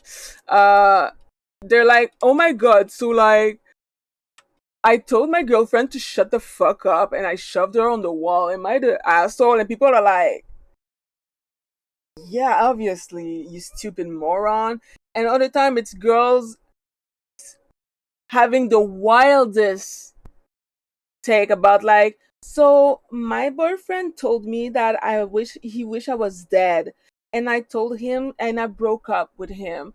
Should have, like, stayed? Sometimes it's just very weird what people post on Reddit. It's either rage bait, cause, like, but the thing is, people say that a lot of these stories are fake. I fully believe that there's girls out there and boys out there who have this level of stupidity. Like, I wouldn't be surprised to know that some girls out there got told that she wished she was dead and she stayed, or feel bad for, like, standing up for herself. Like, those people actually exist. You know what I mean? Like, even the rage bait stories, I wouldn't be surprised if it actually happened. Even if, like, the person who wrote it like as a fake story, I'm sure it still happened somewhere. Maybe lead water, bruh. Some stories are crazy. I think the stories that I love the most lately, that shit was fucking hilarious to me. It's a dude who was having an argument with his girlfriend, and he got really emotional because he's not very good with his emotion. He got really emotional. He started crying, which is not, I'm not saying like men cry or bitches. That's not what I'm saying. The thing is, the reason why they were arguing was fucking stupid.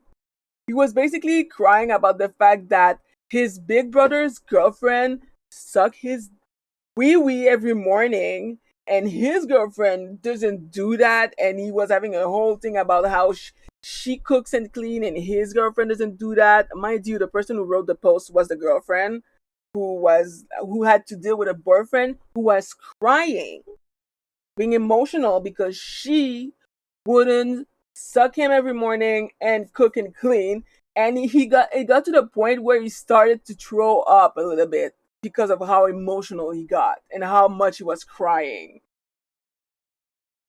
That shit made me laugh so much. I could not stop laughing at the ridiculousness of the situation. Like, you won't suck my every morning. Like, what? What do you mean?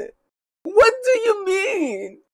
Like, this is fucking comical. Like, this is the one time where I was like, I was not a good male emotions ally because that shit was hilarious to me. There is no way. But I think they were young too. I think they were like 18 or something, which is still not like 17 maybe. But it doesn't really matter. Crying and throwing up because you won't get your suck every morning and your girlfriend won't cook. That's cinema. That cinema. Like, what the fuck? And it's not even about consent, because it's not like he forced his girlfriend. He was crying because she wouldn't do it. Like, why won't you suck me every morning?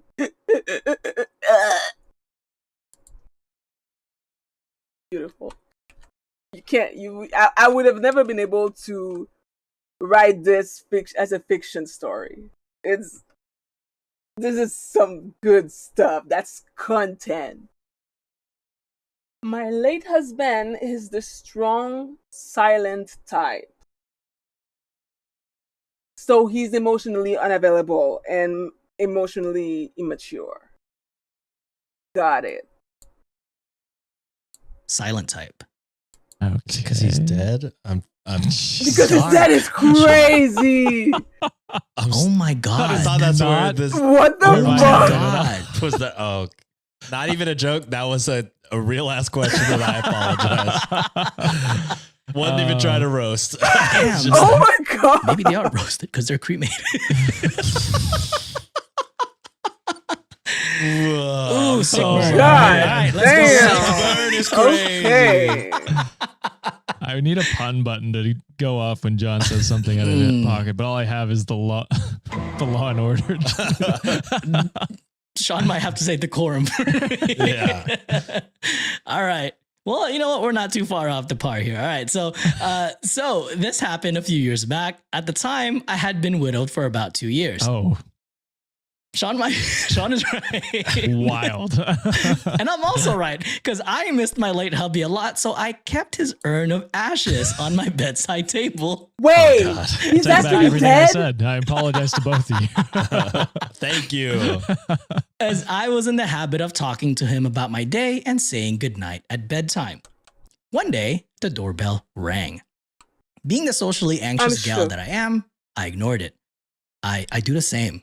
I don't answer any doorbells. Yeah, I look at my camera, and if it's someone I don't know, they can just. Yeah. I've had enough bell guys show up trying to sell me internet. I'm like, I switched from you guys. I don't want you right now. Please leave me alone. Thank you for the reminder that I'm still paying for 2 internet bills. I need to cancel that. Holy I'm an crap. idiot. Okay. But they rang the bell 3 more goddamn times, and I became more annoyed than anxious and answered the door. That's insane. To my great displeasure, there was a man at my door who wanted to talk about the state of the gutters and how desperately they needed to be cleaned. How convenient was it that this man was willing to do the vile job of cleaning the gutters for $250? Oh. So generous. I actually don't know what they cost to Quite clean a bit. gutters. Yeah. If they accumulate. I had to get gutters built up because only half of my house had it, and I'm like, this is not going to be good once it starts raining hard here. So that was too much. It should be noted that I lived in a row home at the time and had one eaves through that went across the edge of the roof connecting all the units and one downspout. I tried to politely decline, but he kept up with his pre-programmed speech and asserted he needed to speak with The man of the the house. man of the house. Oh boy. Oh, Oh, shit. you're asking for a lot of money for this pretty small project, and you're being misogynistic. Mm. Yeah, you're not getting that business. You fucking idiot. I see where this is going, and I like it. Yeah, so do I. And to make that point, cue the malicious compliance. I leaned She back brought into the the house urn. and called my husband's name. Mark! I shouted. There's a guy at the door. Wants to talk about cleaning our gutters. Obviously, my spouse did not respond. Wonder why. I shouted louder for my spouse, but again, he didn't hear me or come to the door. That's crazy. Apologizing to the man, I told him I would just run upstairs to get the man of the house. As promised, I did run upstairs and grab Mark. Oh, I Lord. returned to the front door, lamenting out loud to Mark how frustrating it is when he doesn't respond to me, Come calling for him, and I hate it on. when he gives me the silent treatment. Here's the man of the house, I exclaimed, holding the urn up like a game show prize. I continued my lament to the salesman that although Mark is a great listener, I'm saddened by how uninvolved he is with our children. He's the strong silent type, I concluded to the now silent, bug-eyed salesman. And I decided to increase my dedication to the bit as well as the sales jerk's sexist discomfort and allowed my tears to flow unfettered. Unfettered? Is that the word? Yep. Yes. Yeah. Okay. Yeah. Normally, I loathe crying in front of strangers, but the grief of losing the father of my children, mixed with the rage at the arrogance and dismissive sexism, led to me sob screaming how much I hated my current life. These were tears of so much ugly crying, snot sobbing noises coming out of me. I didn't even realize he had made a mad dash to get away from this hysterical woman and back to his truck. Oh, what a bitch. Stay What for the a- whole show, you fucking idiot. You caused this. It was Oh my cathartic for me to release those pent-up emotions, and sometimes I still laugh about it with Mark. I know he definitely would be howling with laughter as he was always quite a jokester. Well, I mean, Aw. I love the petty revenge. Does seem like she has to maybe go to therapy. She might need to go to therapy. It does seem like Grief this was a joke that counseling. ended up being quite healing for Yeah. you, and maybe that is a sign that you should talk to somebody about the Your loss. What you're going repressed through. feelings. Maybe Yeah. Yeah. I don't know. But yeah, love a roast. I'm sorry. Ooh. Love. God damn it. Not a roast. Love The man is already in action. Love getting on that guy's nerves and scaring him. So that's good. This is gonna help us, work on our vocabulary, I guess. Success court news. That sounds very official. Can I add you? Add me where? You can give me a photo on YouTube. Or join my Discord. I hope that's enough. Yeah, I mean, he definitely deserved it for being a misogynistic prick. And yeah, I mean, like I said, for yourself, I think therapy might be a good idea just because it seemed like it got real for you during that, payback moment. And that might be something you want to work through. Again, I don't think you did anything wrong and I wish you more power. But just something to think about going forward. I was imagining she was just gonna stick out the urn, not even have her be a part of it, just like stick out the urn and just have him talk to the urn. No, the theatrics. But also, was good for you for getting out I'm some here for the feelings that you needed theatrics to of get it out. all. For sure. Yeah. Yeah, Mark's the asshole in this situation for not responding. Holy moly. Oh. Really, the ash? I don't even Oh, want to press the button. No, don't press it. Leave it. My Either God. lower score, God. either Damn. lower score cupcake, lower score 5396 commented, "So, what does your husband do?" And they responded, "Oh, not much of anything these days." To which a solid lower score Dune responded, "He just kind of sits there and collects dust, really." Oh my Okay, God. so the Oh, comments were just as boy. unhinged as we were. I love dark jokes. They're the I best. do love dark humor like My that. God. That's People my cope type with of their dark own- humor. Their own things, their own way. Yeah. For sure. Yeah, the more vile, the better for me, please. I get a lot of joy from that. At a loss for words. Good. All right. Ashhole is crazy. The next story, this one is posted by Worried Mid-Score Boyfriend, and this one was posted from r/relationships. Oh, what the The fuck? title is My girlfriend wants to go on out-of-state camping trip alone with another guy. Huh? Just one on one. Oh, Jesus. What if it's like her dad or something like that? There's that potential. I'm just saying. There is it doesn't that sound like it's going that route, but there's that potential. I'll leave that door open. Okay. All right. And just for like context, the OP is 24 male, girlfriend is a 21 female, and then the other guy in question is 24 male. So Okay. just So putting it up because it's on the title. I get Unlikely confused. to be her dad then. Yeah, yeah. Unless you called her daddy before. Oh. We don't know. Anyways, Oh. so This is a John episode for sure.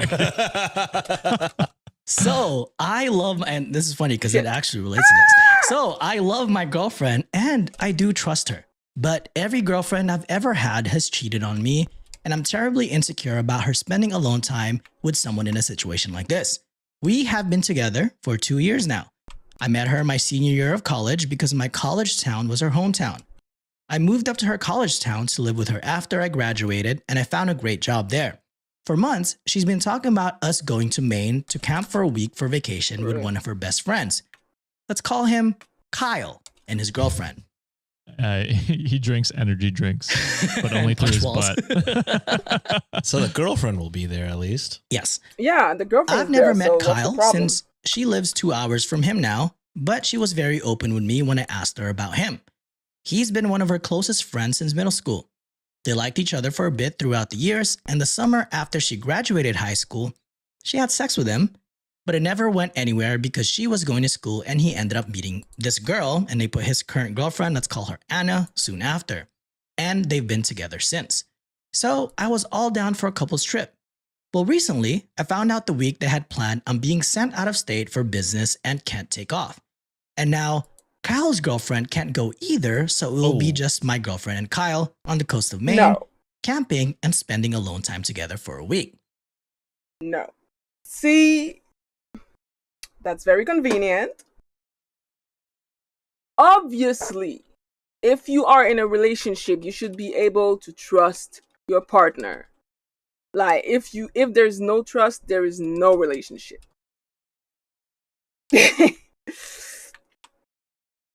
However, in this particular situation, I would personally be a little uncomfortable to know that my boyfriend is spending a whole week alone with someone he had a relationship-ish with before.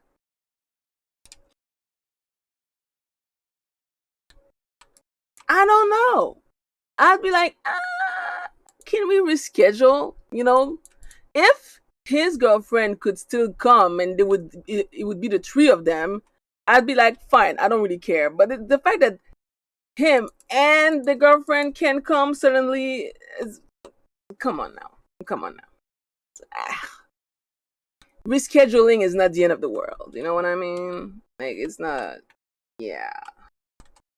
Cal girlfriend didn't exist is it fucking funny.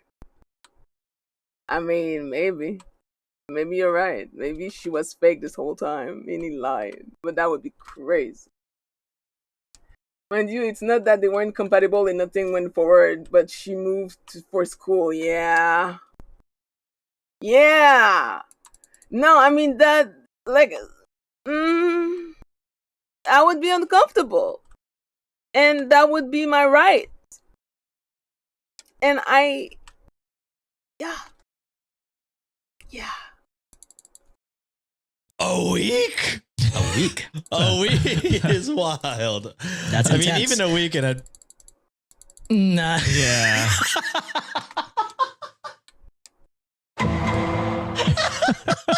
You bastard. You bastard. Oh, sorry. I You're asked her not. what Anna thinks of You're this. not. Wait, let me read. Fuck. I asked her what Anna thinks of this, and she said she's only met Anna a few times, that she knows my girlfriend and her boyfriend had a sexual past, but that it's okay because she trusts him and knows how excited my girlfriend and him are to catch up and see a new state. I want to tell her no, but I can't be that boyfriend.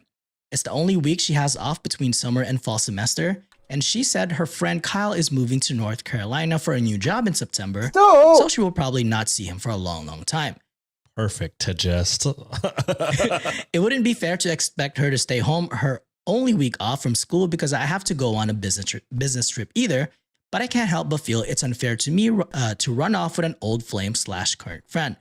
It just seems really off to me. I've never met this guy. I don't know his motives, and he's going to be sleeping with my girlfriend and our dog in a tent for a week. How do I tell her I don't want to go alone together without being a controlling douche fuck? Thanks, Reddit. I think You're not a you're controlling young. fuck. She's young.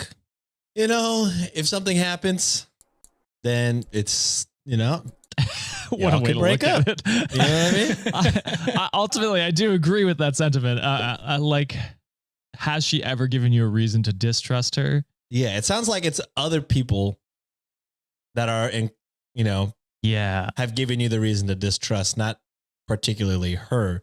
So really, it's hard to just be like, I think you could voice your Yes. concerns. Yes. And then she can make that decision on herself. I don't think you should say you shouldn't go or we're done, but I think you should say, you know, my insecurities, because literally every other relationship I've been cheated on. So I am worried. A week is, you know, intense. But, you know, if you decided just like a weekend, you know, or I don't know. You know, my insecurities. This is how I'm feeling. You could do what you want to do. I'm trusting you, but just know that, you know, this is where my head is at. I think that would be fair to say. I think, you know, we're always pro voicing your concerns, communicating how you're feeling, being truthful, and, you know, laying down boundaries when you feel like boundaries are needed. And then, you know, your girlfriend can make any decision that she wants from there. I will say I would be also concerned, but also, you know, if they haven't given you any reason to distrust, you should trust them. Yeah. You know, they're adults. They can make their own decision. I agree with you. I do think it's a situation where it's weird that they're not trying to reschedule so that everyone can go. If Right? like 50% of the party can't go. Like 50% of the seems people like can't that would be go. a Party? Yeah. It sounds like he's moving though, and this is the he is only moving, week and it's his only. It's her only break Right. from college school. at the moment. Yeah. Right. Which is fair as well. I'm just saying, like that's something where it's like, okay, well, maybe we can reschedule, go for a couple or like days. in the summer or something, right? Like we Yeah. could visit you in North Carolina, double dated up in North Carolina. Yeah. Or, you know, we could meet somewhere else to camp all together in the summer.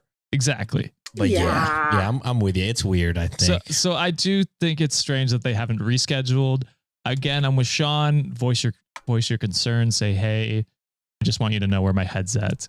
And then you kind of just gotta, like, you can't be controlling over your partner. You can voice your concerns, and then she can do with that information what she will. And then you go from there depending on what happens. Yeah. And there are some like comments that OP responded to, as well as an update that I can provide you guys. So Monterone87TD posted, commented, tell her you don't feel comfortable with her going alone with a guy. Make it about your feelings, not about her cheating, which is valid. Which then OP, worried mid-score boyfriend. I tried this at first. She just brushed it off, kinda. They put, worried boyfriend, I've known him most of my life. We've had these plans for months. Just because you can't come suddenly doesn't mean I should rearrange my plans for my only week off for you when you won't be around anyways. I want to go to hike and see the cliffs and coast, not to elope with a good friend. So then that same commenter put, well, do you feel you can trust her to not do anything? Will they be sleeping in separate tents? Then OP responded, no, they would be sharing her 2-person tent. It's a backpacking trip, so obviously all of their food, clothing, cooking supplies, water filtration system, gear, everything will be carried in backpacks for that week. As a fellow backpacker, I do understand that it's a ridiculous idea to ask them to both buy compact single-person tents, they put because it's expensive, and even more ridiculous to ask them to each bring their own 2-person tents. I trust her not to cheat, but something about spending a week alone in the forest with someone is just so intimate, and that scares the fucking hell out of me. But it's not just someone, it's someone that she had a relationship with before. And the girlfriend certainly can't come. So it literally was, I don't know, personally, I know I would feel some type of way about it. I'd be like, can we just honestly reschedule? We can do this during the summer. We can all 4 of us find a time that fits where, there would be no reason to panic or whatever. I don't know. I feel like this shit would give me the ick. Like, a lot. The trip alone just feels like emotional cheating. Maybe I'm overreacting. I don't think it's I inherently think emotional it's cheating. emotional Yeah. cheating. I think that is you now projecting your own insecurities, which is, a fair based on what you've gone through, but you can't project that on her and him. Yeah, she's it not is the one also who fair cheated because they on have him. slept together in the past, but knowing that they are both in happy, healthy Committed relationships, I relationship. imagine that I mean, this would not. but oh yeah, no, she said that. I mean, what are you doing? Oh my god, relax. What is wrong with you? Yo, my cat is crashing out. Jesus. But yeah, I don't know. I fucking lost my train of thought because this motherfucker is jumping around like a bunny. What the hell? Not be a thing. Yeah. So And his current girlfriend too is aware of the situation, did a full endorsement saying like, hey, I'm aware of what happened to them in the past and I think it's okay that they go together. So that probably Yes. she kind of in a way helped him alleviate his mind a little bit. But there is an update, and I am so glad that you pointed that out, Josh, because there will be part of the story where you pretty much said what Opie's gonna say. So before we go on to the update, we're gonna do a quick trigger warning. There will be mentions of death, and there's gonna be a mention of suicide in the next story. So if the update's fuck? not something you're comfortable with, there are gonna be in timestamps the in the next show notes. story. Please feel free to skip to the next story. The update goes as this. So I was overwhelmed with responses. Thanks everyone for the help, and I decided to talk to her about my feelings and see how she dealt with them. Telling her she needed to re-expand it to a group trip and not share a tent alone with him. And here's how it went. Sean, there's your boundaries that he put, and luckily he was able to communicate that. So she comes home, and she's so excited to show me the new climbing gear she bought for their trip. Great. I tell her we need to talk about the trip and Kyle, and she looks a little worried. I preface the conversation asking more about her and Kyle's relationship. From what I gathered, they're closer than I thought. Yet this actually reassures me. She was his rock when his dad died, and he was hers when her best friend took his life. He has a place in her heart as a lifelong friend that no one else can fill, and I have one in hers as a lifelong partner that no one else can either. I have to suck it up and live with that. She seems to really like Anna, and Kyle apparently really likes me from their talks. They're happy the others found a great person and realized they weren't compatible anyways and only tried it out of a loneliness thing after both losing important people. I can live with that. Okay. So I tell her I know it's impractical, but I don't want her sharing a tent with him. She says that's fine, completely reasonable of me to ask, and just wants to make me feel comfortable. She says she can try and pack lighter in other aspects. Cool. So then I tell her the trip itself makes me uncomfortable. And why doesn't she invite someone else? She mentions that's okay. She can invite her friend Allie, who just got back from Colorado.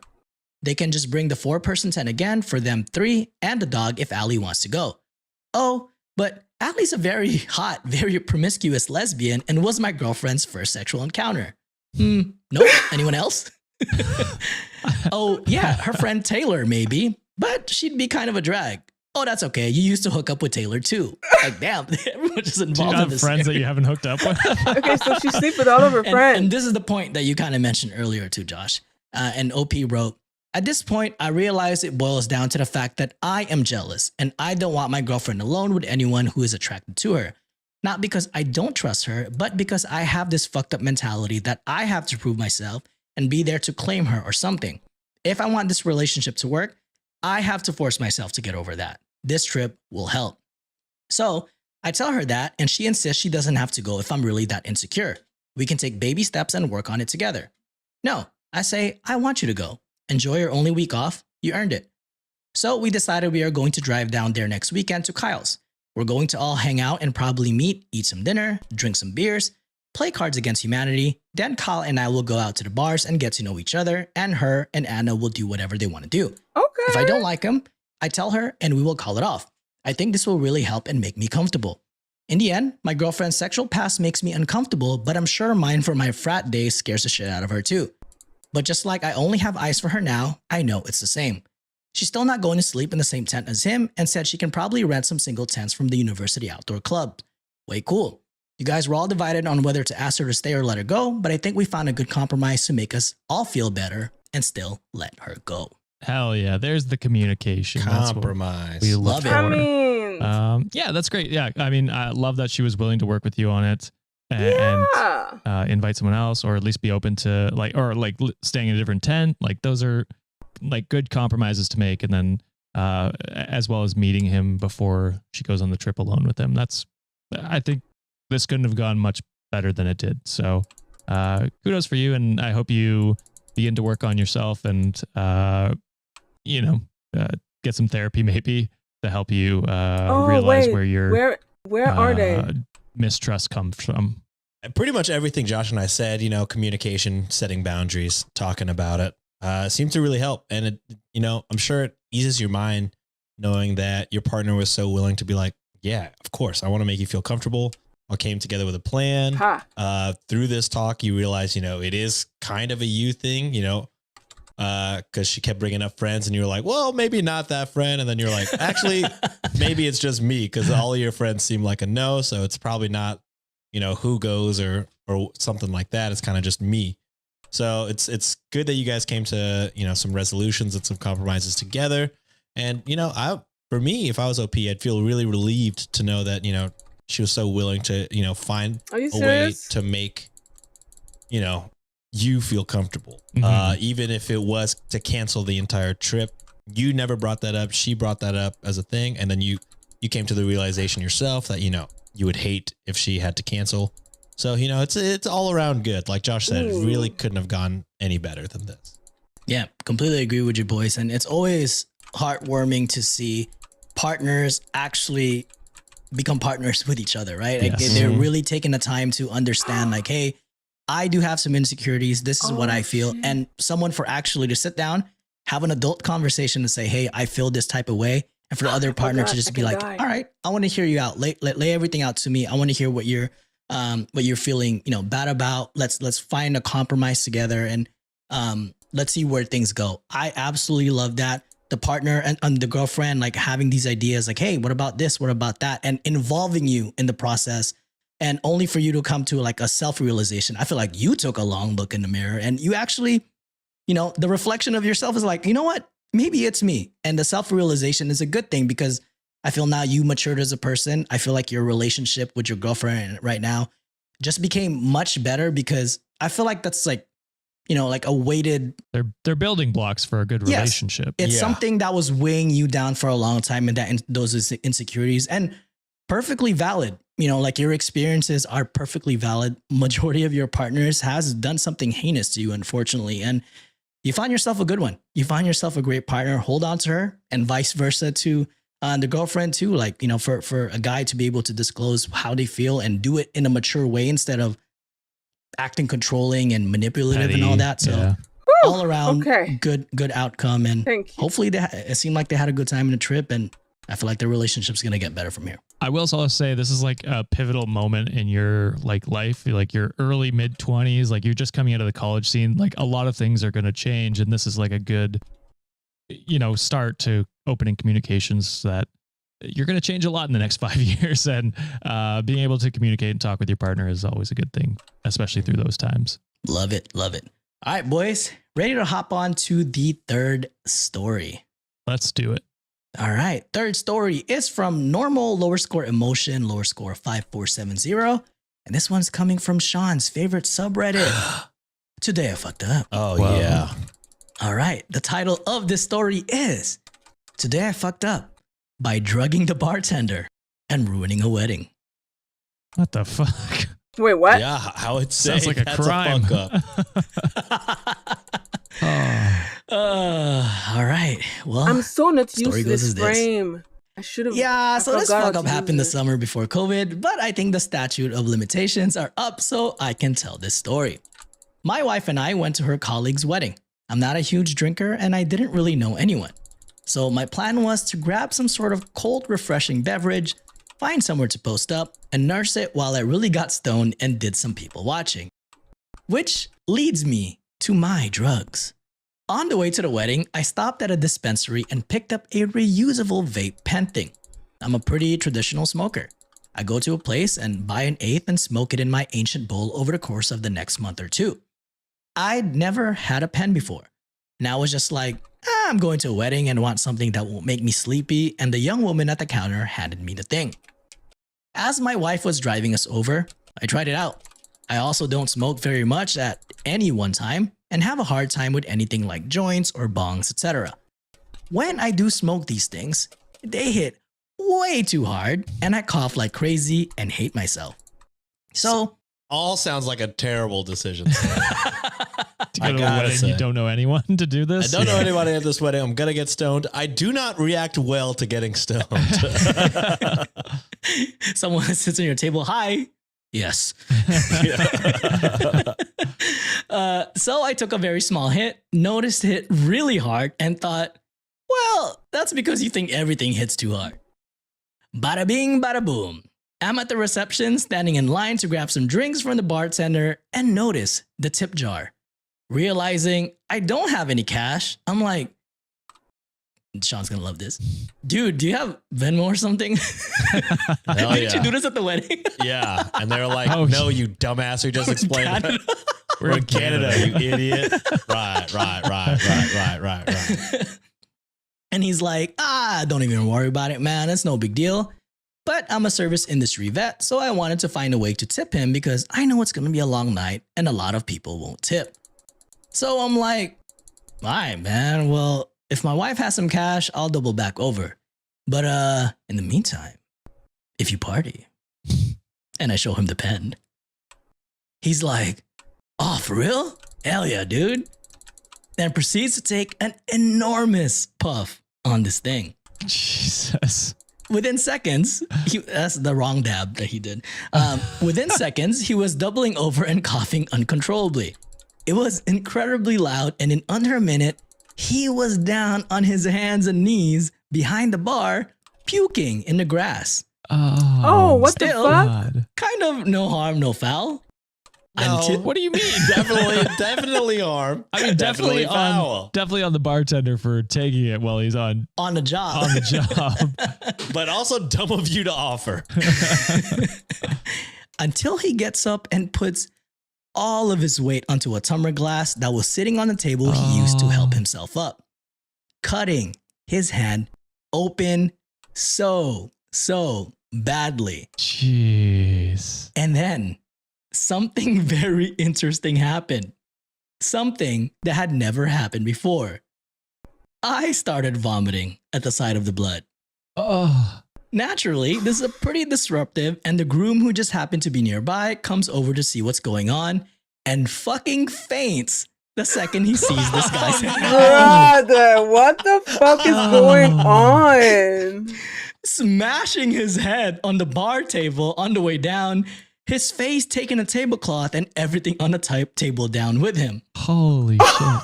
Totally unmitigated disaster. Both of them had to go to the hospital, and the bride was understandably upset and screaming at the caterers.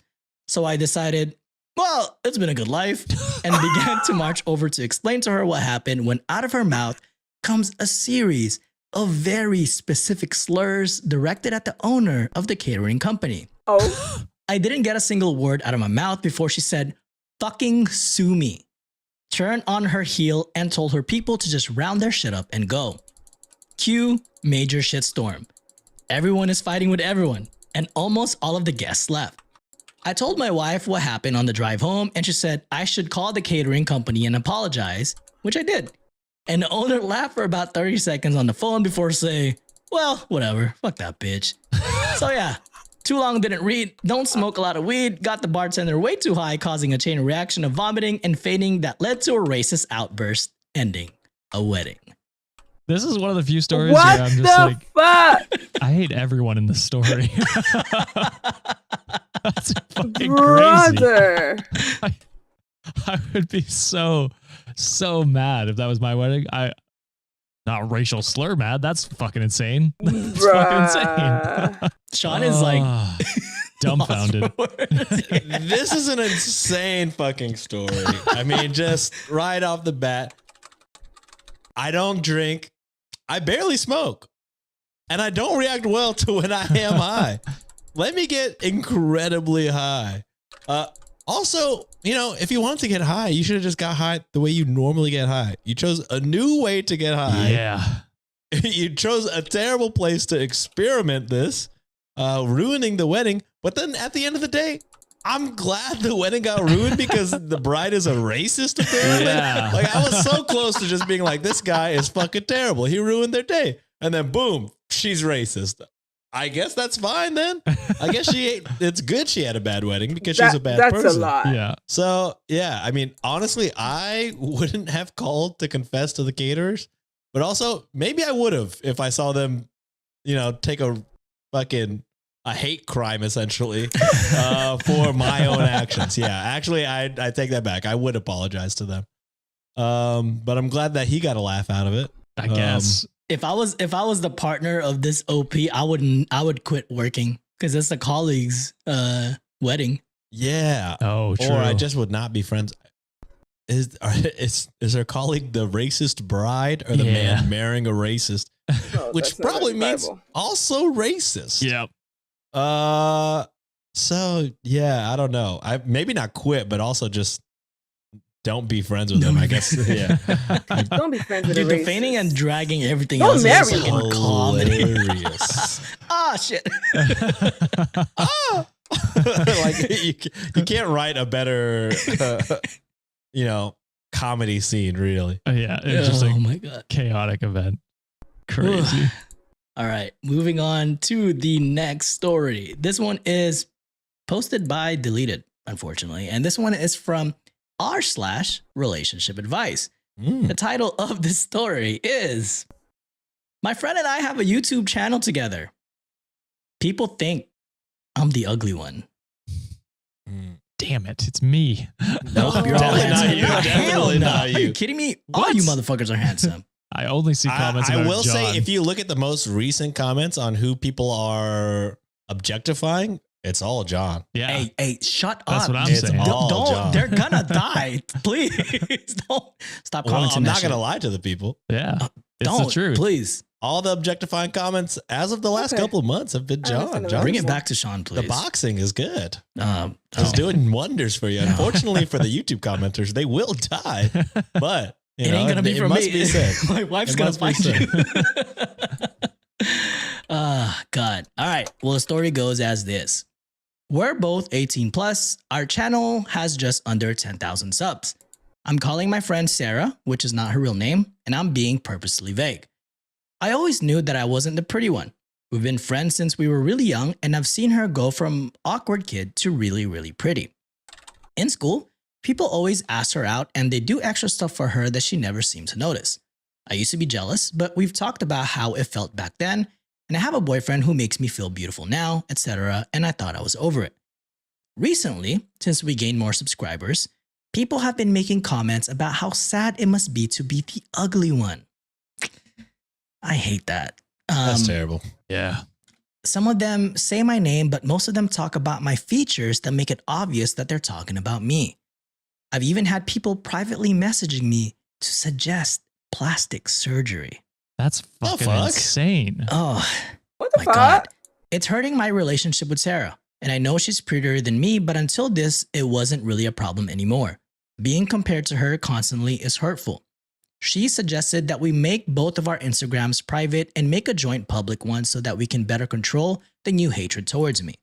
I'm worried that will just bring up questions and I'll have to explain that I'm so hurt by people saying this stuff and it's damaging my friendship so much that we both had to be private.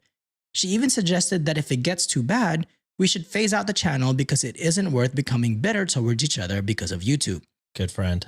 I just want to Yeah. know how to feel better about being friends with her. Sarah has never made me feel ugly. It's always been other people. She's the kindest person I know, and it makes me even more annoyed because I know she doesn't have control over this any more than I do.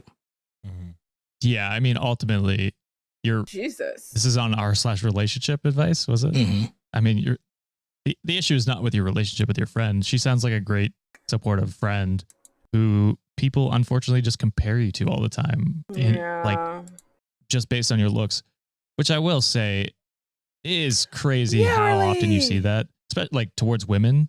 Yeah, I was gonna like- say, as male content creators, not once have we ever been like compared to in that way, which No. is terrible to hear that happens. It's You know. it's crazy like that, and like TikTok is terrible for it. You'll see like a woman content creator like create something that's actually of substance, that's like a good discussion point. I'll open up the comments to see like what the discussion is. It'll be like, oh, cute top. And it's like, okay, well, that has nothing to do. It's like thousands of likes. I'm like, okay, well, that has nothing to do with the fucking conversation. Why is that what we're focusing on here? It's just like, it's such a disgusting part of society where it's just like, we always have to comment on what, and this is mostly Somebody's towards women, appearance. like what they look like. Who gives a fuck? I don't care. Like, if they're good people making good comments, making good content, that's all you should care about. It should not go beyond that. It's crazy. I know we joked about it with John getting a lot of comments. I don't care. Like, I will also say, sometimes it gets to the point where you just have to stop reading comments as well, and just focus on what's making you happy. The DMs is crazy. That's insane. That's wild. That's a level of just block the fuck out of them. I don't give a Block. fuck. People are bringing you hate that you don't deserve Report that. if needed. You got to either stop doing the online stuff or block it out somehow. Because we get sometimes, there's a video where we have a bad take and we fucking hear it. And I'll know early on, I'll be like, oh, I'm not reading the comments of this video today. And just for my own mental health. You know what I mean? Like, Yeah. sure, they might be valid comments. Some go beyond just being a valid comment into the point of hatefulness. And you just, for your own mental health, your own happiness, you cannot listen to that shit because they're just sad people who are probably going through something in their own lives. And I feel sorry for them, but it also doesn't make what they're doing okay.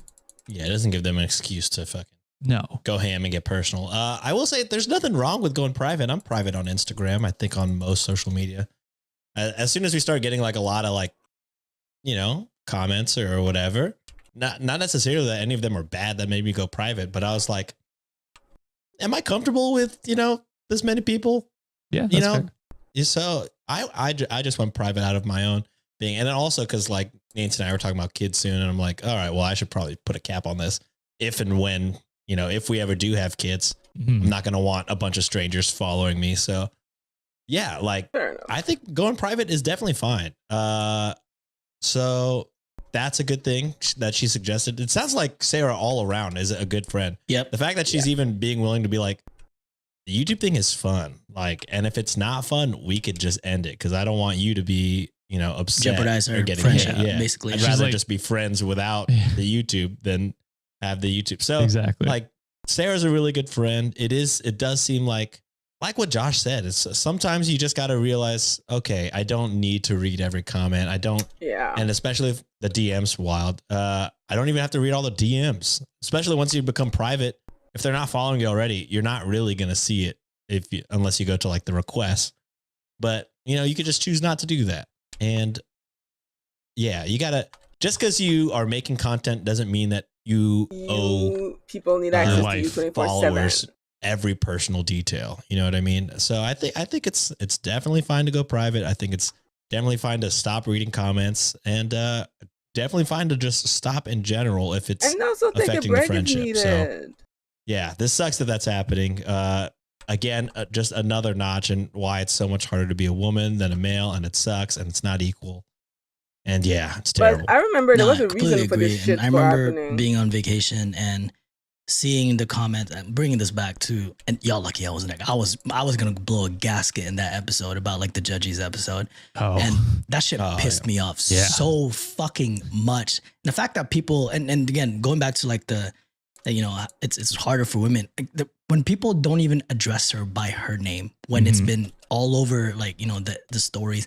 That shit pissed me off more than anything. Yeah. And it's just like, wow, you can't even like, cool. Like it's a take you don't agree with. Shut the fuck up. Like, you don't have to say anything. Yeah. Guys, I was gonna go to fuck off on that. Luckily, Sean did the amicable thing. Cause boy, I was like, Sean, please do this for me. Cause otherwise I'll get flamed for this. And I completely agree with you guys too. Like, I'm public on Instagram. However, most of my messages are, I don't allow like DMs sometimes. Like I don't even check the request because like you guys Same. mentioned, just because you're a content creator, there's parts of I just life don't that even you use want to share with Instagram. people, but at the end of the day, you're still an individual. Like your privacy I and what post you there feel once that a you year. want to is my consent to the world is saying like, hey, I'm letting you see this part of me, but everything else is like, it's in my privacy. It's when I want to share it. It's when y'all can see it type Yeah. of shit. So, and I agree with you guys. It seems like Sarah is a great friend in this situation. And this is what I don't like about social media nowadays. Yes, we have a show that you do form a lot of opinions in, but we've always prefaced, and we're not always going to get it right. Okay. So, but it's always Absolutely like, not. Shit. it's always the Can't break loudest them yet. when y'all, when I don't know, I'm gonna say y'all, but when some people feel some type of way about it. But 99% of the time you could be right, but that little 1% is when they flame you to bits. Yeah. And it's like, damn, where's that energy when y'all fucking with sometimes? So I do hate that. Like, sometimes people can hide behind a screen, hide behind a screen name. And it's like, dude, if you're going through some shit, why are you gonna drag other people along with it? Yeah. And that's messed up. So I feel like some people can do better. And I've always been taught as a growing up, like if you have nothing nice to say, just don't say anything. Like, Yeah. Shutting up is, a good price for Or a lot just of say people. it with your chest. You know what I mean? Because we definitely say some mean stuff. We definitely don't say some not nice stuff, but our face is out there. We're not hiding behind anything. True. So, True. I will say 99.99% of our comments are nice. So like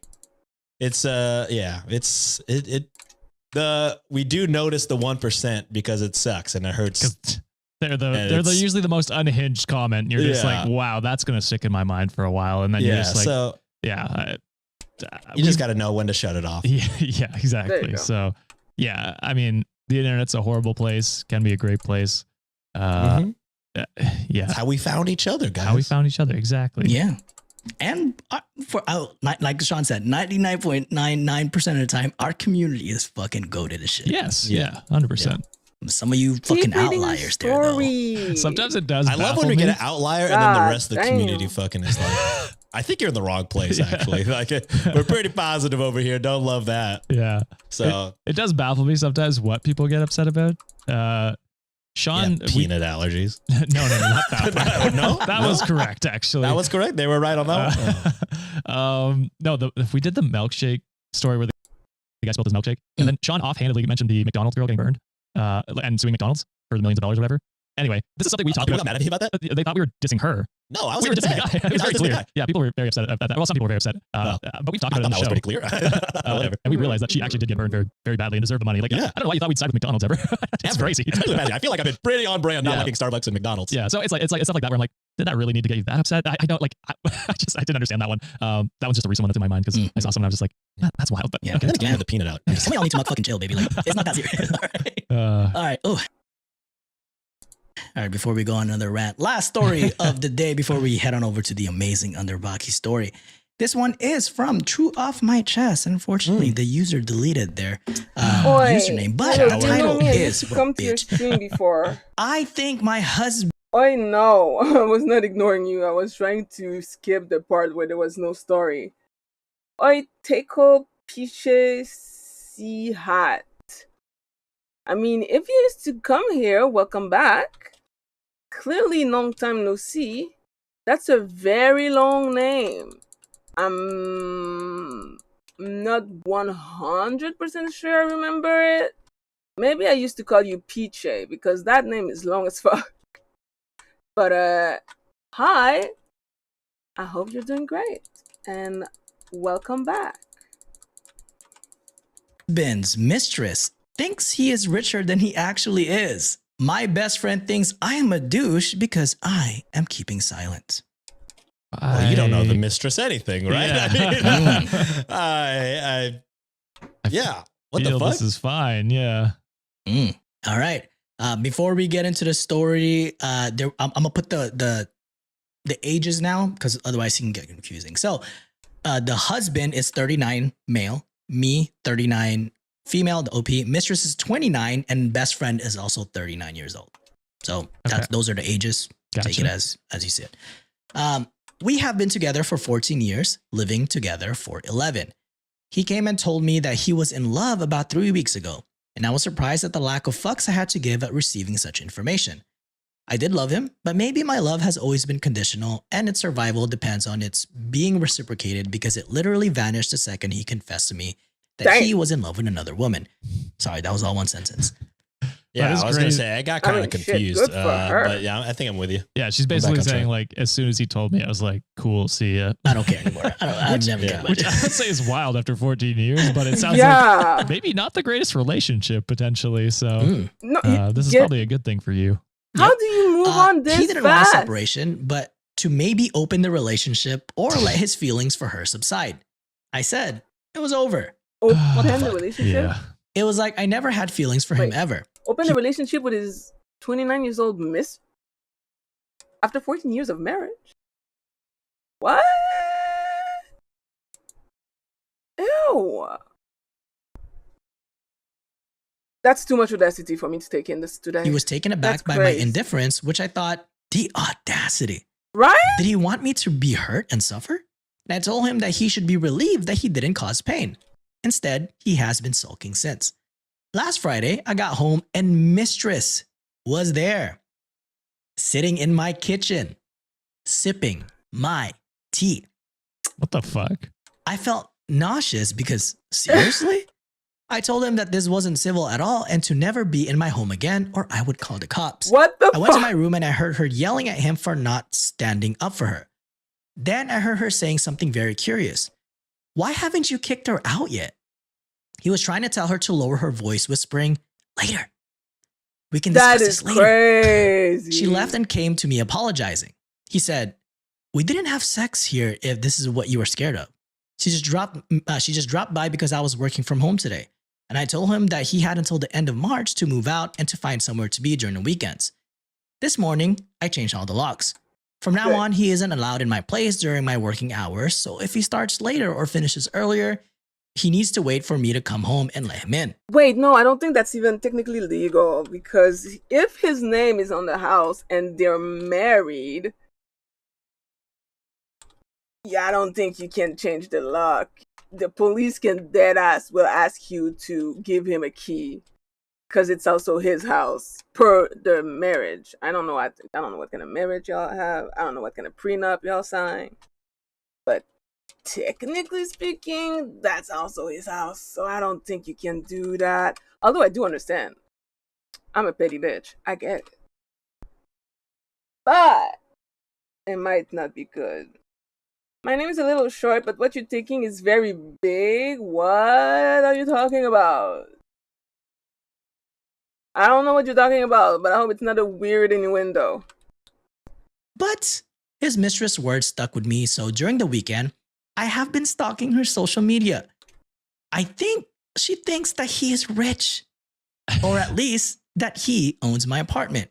I think she also thinks that my parents' summer house and boat are his. Oh my God. Oh, Unfortunately, Lord. the loser has taken her there, probably bragging about his wealth because her hashtags were all about the good life. I was telling my best friend all of this, but she was more agitated than indignant on my behalf. She told me that he was a scum not telling Mistress the truth, and I agreed, I know, right? I mean, But then she said I was no better not explaining to her his situation either. I was dumbfounded, but she was serious. And I told her that it wasn't my job to bring back Mistress to Earth. My yeah. best friend got very angry and demanded that I gave her Mistress' username so that she could warn her. Wait, what? Why does the best friend care so much about the mistress? That's not a best friend, that's an op. That's fucking ridiculous. What do you mean? I can't even begin to imagine telling one of my best friend about, oh yeah, my 14 years relationship husband has a mistress who thinks that he is rich. My girl would never be like, oh my God, you need to tell her. She'd be like, yeah, fuck this bitch. As she should. But that best friend is not a friend. What the fuck? Priorities, bitch. The man cheated and he lied about his wealth to this dumb little, well, she's 29, so she's grown. Her brain is fully developed, so she should know better, but that's beside the point. Fuck her and him. You know what? Keep the lock change. This entire situation is absolutely ridiculous. No, I said. She called me a bigger douche than he is then. That's I don't- wild. It is. What the fuck? I don't know what's going on with these people. Have they gone mad or have I? When did our moral compass go askew like this? I'm confused. Can someone tell me that I am not insane? You No, are you're not the insane. asshole. Yeah. No. That's fucking crazy. That's not your friend at all. Holy. That's not fuck. your Yeah. friend. I mean, it'd be one thing if the mistress had no idea you existed and like came into this, but even then, like, why would you warn her about him not being rich? Like, that's not that's on you yeah, that's not to your do anything to problem. that. But like, she's just as guilty by the sounds of it. She knew you existed. Oh, she and knows. was cheating or was home wrecking. So she's also guilty. To say you're worse than him though is fucking No, that's not the best insane, friend. I don't know what since kind of he's the friend one you that have, but that's not the cheated best and friend. That's caused your crazy. divorce. So That is crazy. fuck that friend. Yeah, What is no, going that's fucking out of pocket. I think you, like I said at the very beginning, before we even knew the story, you don't know the mistress shit. Yeah. Why would you tell? Especially if she I would knew. want the mistress to have a terrible life. It's not like she knew. This whole time the bitch knew he was married. Like, she's not innocent here. If she didn't know that he was married, yeah, okay, that whatever. But she knew. Like, nah, the bitch is dumb and evil, and she's not getting shit. She shouldn't get shit, and she doesn't deserve anything but shit. So, also, you need new friends. You really need new friends. Because that is crazy. Actually crazy. can't wait. I hope I'm there when she finds out that he's broke. So yeah, I don't know. Scorch earth, right? Like fuck everybody. I Yeah. don't care about any of them anymore after this. Cause yeah, you know, why would your friend side with the mistress, the person who ended your relationship? Right? Also, in what world are you more of an asshole than Seriously. cheater. Yeah. than the cheater? Yes. From the lying. I mean, all cheaters, I guess, are lying to a certain extent. True. But yeah, he's lying to the mistress. He cheated on his ex. So yeah, what? All you're doing is not telling the mistress some information. Yeah, your friend sucks ass. Yeah, she Yep. needs to. The husband and the mistress both deserve to, like, you know. Oh well, one, the mistress needs to find out like he's a brokey by herself. No Yeah. warnings or but like what Josh is saying. She knew. She fucking knew what she was knew, doing in this yeah. situation. I'd cut off the best friend. It seems like you're out of a best shitty friend is not a partner, and friend. also you're out of a shitty friend. So go live your single life. Find a new friend if you want. Go find a new lover if you feel like it. Do whatever you need to do. Just cut those people out because they ain't shit. 100%. Yeah. Woo! Yep. Sounds like that friend's been a mistress. Maybe. Bro. All right. Moving on to the amazing Underbaki section, and we are going to be doing Does This Guy Fuck? Ta-da. We never do. All right, 2 posts from the amazing Underbaki, both from r/not how girls work. So probably For- not. Of course. First one, OP is unlucky, lower score bust, lower score 1399. The caption for the story is, women are disgusting pigs and men aren't. How dare you females get offended? Jesus Yeah, Christ. okay. And the title for this story is, why are women's restroom so gross? What? I've only ever heard the opposite. I mean, I've wait. never- Women, it depends. It depends. In general, women in restroom aren't necessarily grosser. But if you go to the club, these bitches are peeing everywhere but the fucking balls. So, like, that would be the exception. Drunk women are just peeing everywhere and putting their used tampons everywhere. Like, it's a mess. It's an actual fucking mess. But if it's not in this kind of environment, no, I don't think so. Been in a woman's restroom, but they seem to be better. I would just assume. I don't know. when I worked I worked a minimum wage job, we had to clean the washrooms. I've been in both. I gotta tell you, it's worse in the men's than the women's. Yeah, I think the whole standing up peeing thing really ruins the place. Yeah, Dude. Yeah, I used to, my first ever job was I worked at a Greyhound, like at a bus station. So like I was both like baggage person, also a janitor and all that too. So yeah, when, of course, when I had to clean like the women, and I worked graveyard at the time. So like I had all the freaking station to myself. Every time I would have to clean like the girls' bathroom, it's just like, oh man, this is such fucking easy work, bro. Like everything is like organized. Dude, the men's piss marks everywhere. I'm like, man, I gotta fucking scrub all this shit. This is so, the worst thing that I find at like, you know, women's bathrooms sometimes is like abundance of like toilet paper on the seats, because I'm like, I mean, understandable, it's filthy. Yeah. But the guys, dude, I'm like, y'all can't fucking aim. Come on, bro. It's so easy. Yeah. At a urinal, like you have so much surface area that you can fucking aim at. What are you doing? It's always the worst. But anyways, the title of the story is Why Are Women's Restrooms So Gross?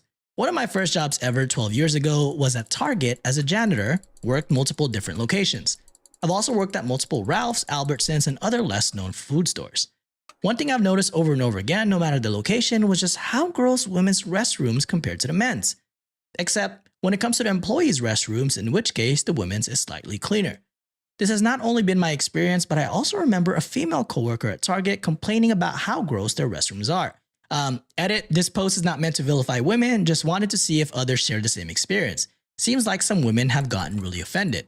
To which they added, anyways, based on the answers provided, it seems to me that part of the problem stems from the frequency women have to use a restroom, coupled with the fact a lot of them squat over a toilet and bring children along with them as well. Although these things definitely contribute to the messiness, it's not sufficient in my opinion to explain it all the way. For example, if shit is ever smeared on the walls, 8 out of 10 is the women's restroom. If I grant that women are shitting 4 times as much as men in public restrooms, it still wouldn't be proportional. It also doesn't explain them throwing their hygiene I don't products know in the about toilet. that, Chief. I've come to the conclusion that humans in general are a little gross. Women just seem to hide it better, probably due to social expectations, but they're just as gross as men in private, if not more. Okay, I mean, I don't have this experience. Yeah, So, me neither. Maybe it's where you're from. I don't know. yeah, like I worked at a campground, and I gotta say, I have had to deal with number 2 situations before, always the men's. So I don't know, maybe this whole story is, hey, people are fucking gross. Yeah. I don't know, like the hygiene thing, like hygiene projects in the toilet. I would ask if you have like trash bins in the washroom for women, like for that purpose. If not, what else are they supposed to do? You know what I mean? Like, so I will give that caveat. But yeah, like other than that, I don't know. I've had my own experiences that have all been, like I said, The opposite. usually the opposite. Same. Yeah. So I don't know. Maybe it's just where you work. who Does the it even people in matter, that though? area are. I don't know. But I guess we can all agree that all humans can be disgusting at times. Absolutely. People are Yeah. gross. People Yeah. are fucking Man, gross. I don't know if this is from like the US or anything Western, but man, people need to like take study how like Japan and Korea's Yes. like bathroom systems are. Them motherfuckers are Yes. always clean, man. It's I don't know. crazy. Just as a nation, the entire Yes. place is clean. I don't know why that Because can't be they actually translated. care. I hardly see trash on the street. Like, you know, bathrooms are generally clean for the most part. They have sanitizers available for you to clean the toilet before you go. I'm like, why can't this be common everywhere? Bidets Exactly. everywhere too. I'm like, damn, this needs to be normalized. Yeah, I agree with that. All right. Next story is Oh, again wait. from Nah. Does that guy fuck? He's No, I don't Maybe. care. Maybe. But Probably, but man. yeah. I don't But- think this is the worst thing we've read on there. No. It's but definitely I, not the worst. but I think, it's I can't It sounds argue like with his maybe, experience, but a region specific thing for you, maybe. it also Maybe. did seem like he was trying to be sexist. It's just, Skewed in his way of thinking a little bit. But yeah, maybe potentially. But Don't also, know. I can't argue with his experience if that's truly if what that's he's his seen. experience, it is what it Uh, is. I don't know. I've just seen the opposite. So that's yeah, my TLDR, experience. people are gross. Yes. Yeah, I People don't think are it's gross. one or the other. I think Yeah, everyone, people are it's just a gross. bathroom. It's going to get gross, unfortunately. Yeah. It's a bathroom. All right, next story. I'm not even gonna read this fucking OP's name. It's too much letters. It goes as this. It's been 6 months since I haven't fucked. I'm craving pussy like crazy. And to be honest, I was gonna hook up with this fat girl from Reddit, but she kept flaking because she's busy and went out of town, and it's been a massive bummer. Maybe because you're calling her fat. She probably feels like you don't really like her. Also, is that a bot that you're talking to? I don't know. Single Load? girls in my area. Shaking Damn, her dude. reference. But recently, I downloaded Tinder and I managed to match this crazy looking fairy art e-girl who used to have a boyfriend, and I recognized her from a friend. We talked a bit about stupid art shit and boring old European movies, but I managed to spice up the convo, and it turns out she wanted to get, what's CNC'd? I don't know what that means. Three And- vanilla dudes here. Ooh, and get binded up by a belt in the bed, and I would consensually force myself into her. Yeah, I don't know what that means. Now we decided a day to meet up, which is consent. Yes, it's consent, non-consent. I remember. I think I don't. Somewhere on YouTube, there was this girl who was talking about it.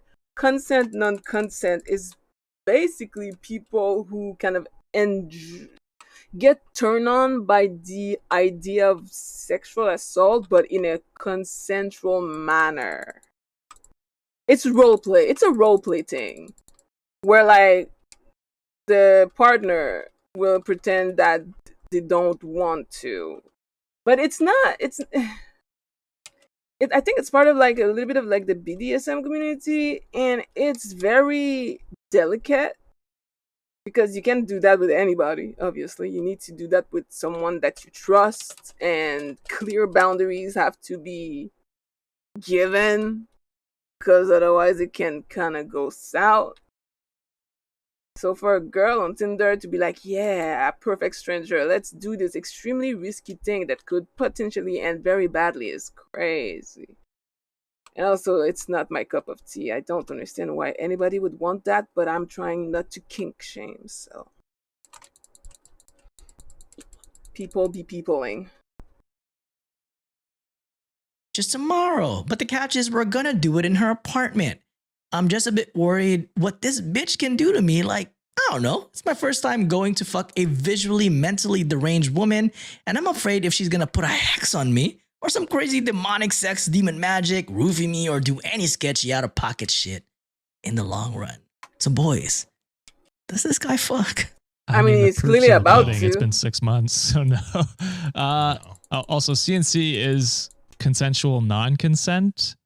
What that mean? Which Is is that like like, role It's literally play what it thing? means.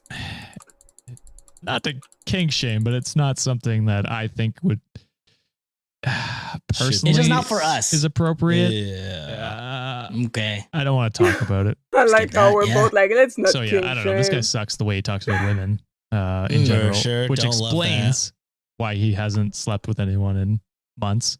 I don't I know. do feel like it's a bot, Josh. Like the Reddit bot? Yeah. Oh, yeah, for sure. Ugh, disgusting. Ah, All right. Well, that is it for today's episode. But before we close it off, boys, anything you'd like to say, bring up, Venmos, shout outs, any Damn, this mission is never ending, which is great for me. What did we get so far? 6,000 Indo. Wait, mission progress.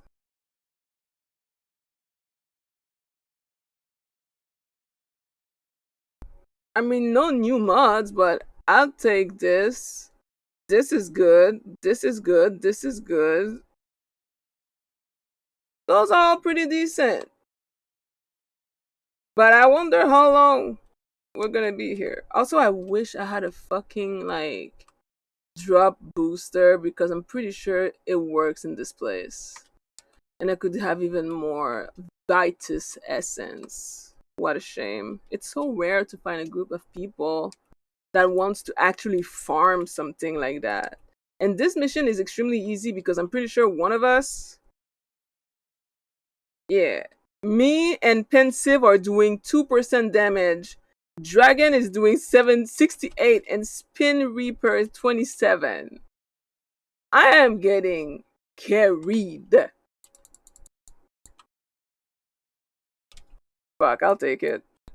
I'm gonna pop another fucking episode, I guess. I was planning on stopping soon, but I might stay because this is too good to pass. Let's see.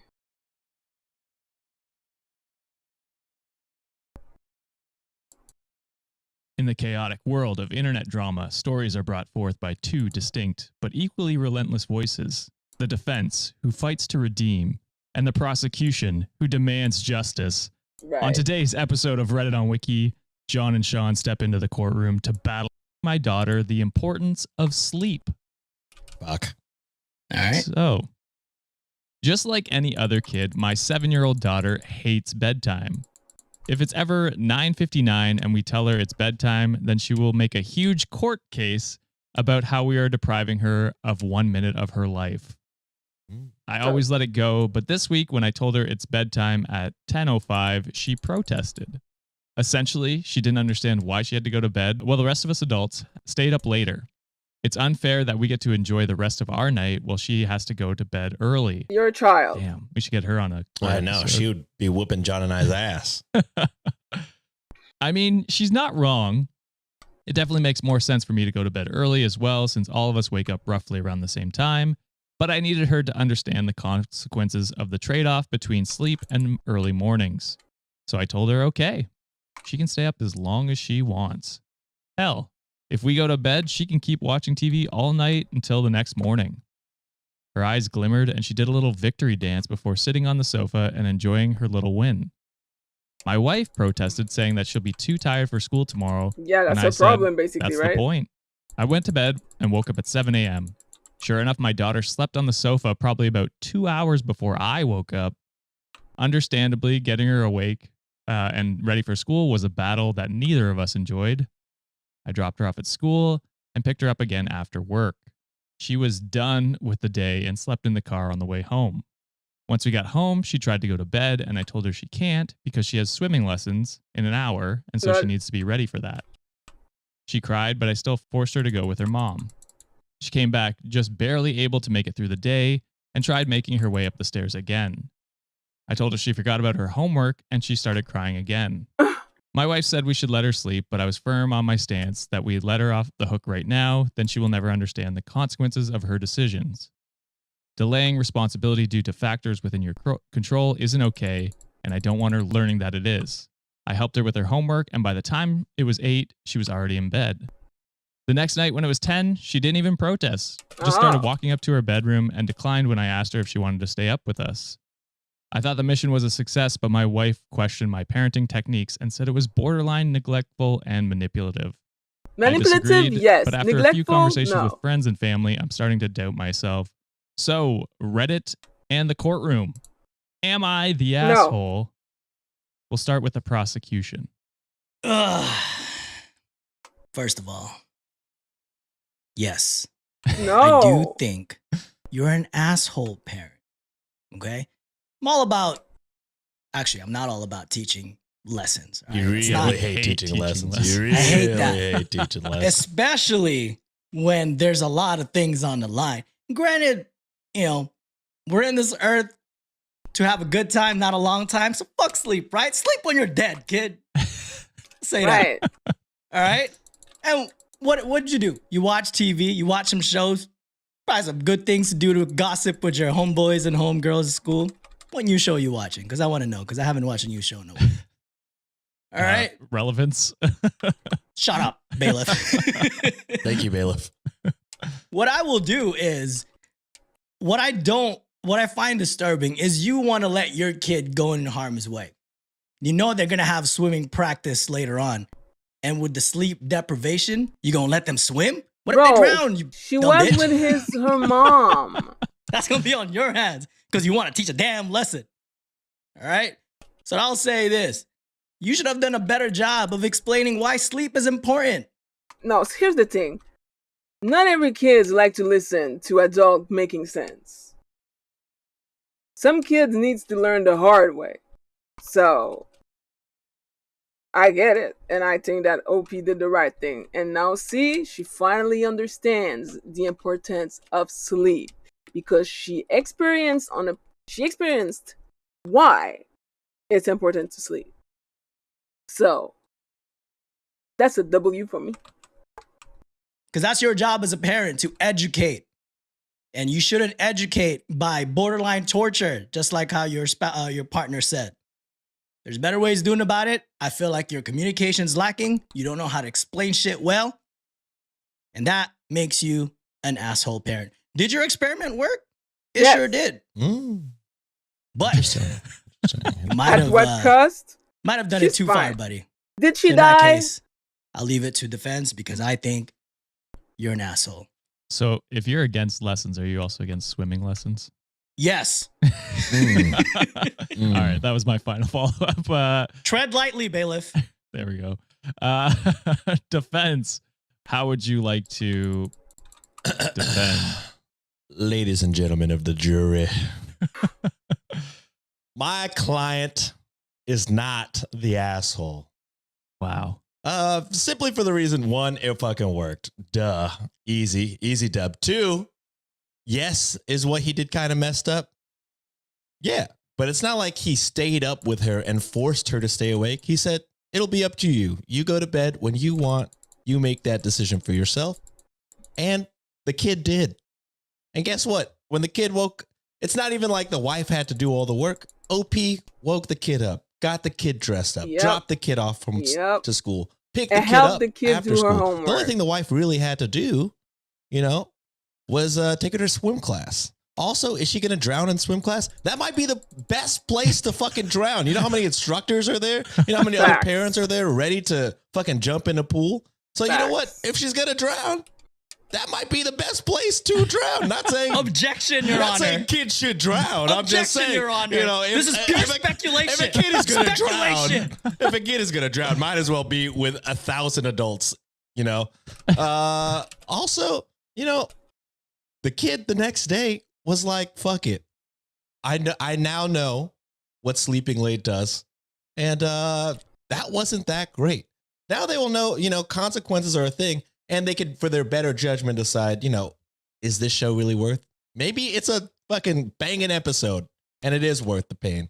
Or maybe she's like, all right, I don't have swim class the next day. I'm feeling like homework might be light. Fuck it, I'm going to do what I want. You know what I mean? But now she knows her options and it gives her more autonomy and more independence for later on in life. And I think that's a good thing. Don't you? I almost click Don't on you? aborted. The mission is crazy. I don't know. legally That's can't just answer. me. I think kids having autonomy and independence is good. I don't know what John thinks. It might be the opposite. I don't know. This defense team is wanting my client, or well, the have one. kid of our client to drown in front of people. Okay. I'm just saying it was a very safe place to drown if drowning did happen. Facts. I got nothing. Okay, that's fair. I mean, yeah. All right. We have heard the closing arguments from each side. Now that the case is closed, can I say something? Okay, let me just say call to action, comments below what you guys think. And then Sean will go now. I guess we Okay. can say our real thoughts afterwards. I feel like don't- people I ask don't for that. love that he didn't compromise at all. I gotta say that. I gotta That's say fair. the wife tried to step in multiple times. Was like, maybe this isn't a good idea. Not once did he listen and be like, all right, well, what's your idea? Because this is where I'm going. It sounds like a lot of him just being like, this is what we're gonna do, Mhm. and in the middle of it being like, the plan is in action. We cannot pivot. Yeah. So I don't love that. But I generally think this isn't the worst thing that happened. No, It's- I mean, ultimately, she learned the right lesson. It's Yeah. just, and is it neglect? No, I don't think it's No, child I don't neglect. think it's not child neglect at all. It's I crazy because that's the point that I wanted to say, but the point I wanted to say, Sean mentioned that, like, hey, at the end of the day, kid learn autonomy, right? Yeah. Yeah. It's kind of Yeah. a decision that you made, and I do wish what kind of Sean mentioned that was kind of a joint conversation. Yeah. He kind of sucks for that reason. Yeah. The parenting strategy is not the issue here. It's not co-parenting Yeah. together. Yeah. You took the reins too much. I agree with that. But let's hear what you guys think down in the comments below. And with that, we'll hop into. I'm really hoping you guys commented before listening to that part. I like to want you to present do- new evidence to the jury. I would love if y'all do how y'all usually do and type a lot before the video ends. Sean's so right. Oh, yeah, that's the good stuff. Edit. 2 seconds later. Actually, I disagree with Sean. Sean's right again, but in the fact that he loses the case. Yeah. Right. Gotcha. I'll take it. Oh my God, they're gonna square up. Hold on, are they gonna fight? I want to see this. Yeah, these are the I don't know what they are. The courtroom cats. We'll call them that. This one is cross-posted by Mary Gitz 2011. What a goat. The goats. What are you guys choosing this time? 17. 11. Ooh. Okay, John, you're up first. Defense or prosecution? What I'll will flip be? it this time. I'll be defense. It'll be defense. All right. So John is defending. Sean is prosecuting this time. Let's get it. The title is, am I the asshole for serving only vegan food at my wedding without telling anyone, then getting upset when my family ordered 20 pizzas during the reception? Oh, wait. I'm against this person. Yes. Yes. I mean, that's her wedding, though. And like, I mean, so it depends, obviously. Is the vegan food good? And because like there's a lot of vegan food that tastes really, really good, almost like meat shit. So, and for one. For two, it's her fucking wedding. And people knew, I hope, that she would only serve vegan food. So I find that really audacious to go to a wedding where you know the bride is vegetarian and order a bunch of pizza. That doesn't sit right with me at all. That's weird. I want to hear the context. So the prosecution is very excited going into this court case. Could be misguided. Let's see how that turns out for him. Sean got beef with vegans or what? Who do I not have beef with? That's a better question, actually. So I, 28 female, just had my wedding last weekend. My husband, 30 male, and I have been vegan for 3 years, and we decided to have an all-vegan reception dinner. We spent months working with an amazing chef to create a gourmet 5-course meal that just happened to be vegan. Think mushroom Wellington, truffle risotto, roasted vegetable tarts, etc. That sounds We spent amazing. nearly $15,000 on food alone. My God. Oh, sorry. Excuse me, what? These people are loaded. What do you mean you spent $15,000 on food alone? For your wedding? And these motherfuckers had the audacity to order pizza? Nah, I'd be pissed. You know what? Nah, I'd be disgusted too. Because that's a lot of money for people to not even try. Nah, that's crazy. That's crazy. Jesus Christ, you're rich. That's crazy. We deliberately didn't mention the food was vegan on the invitations because we wanted people to enjoy it without prejudice. I'd ask the prosecution not to use an evil laugh during my reading. Apologies to the court. You were supposed every to dish was tell designed to be them. delicious and satisfying regardless of dietary preferences. The ceremony was beautiful, but during the reception, I noticed my brother Tom, 32 male, wasn't at his table. 20 minutes later, I watched in horror as he and my cousins walked in carrying 20 large pizzas. They started distributing them to the guests, announcing real food for anyone who wants This it. is just mean. I was mortified. Laugh now, bitch.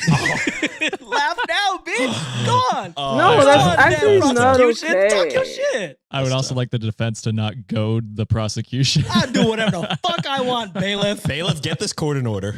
Hey, you shut your mouth, all right? You were doing it first. Bailiff, I didn't say any words. I just laughed. That's true. The laugh was louder than my words, all right? I don't know.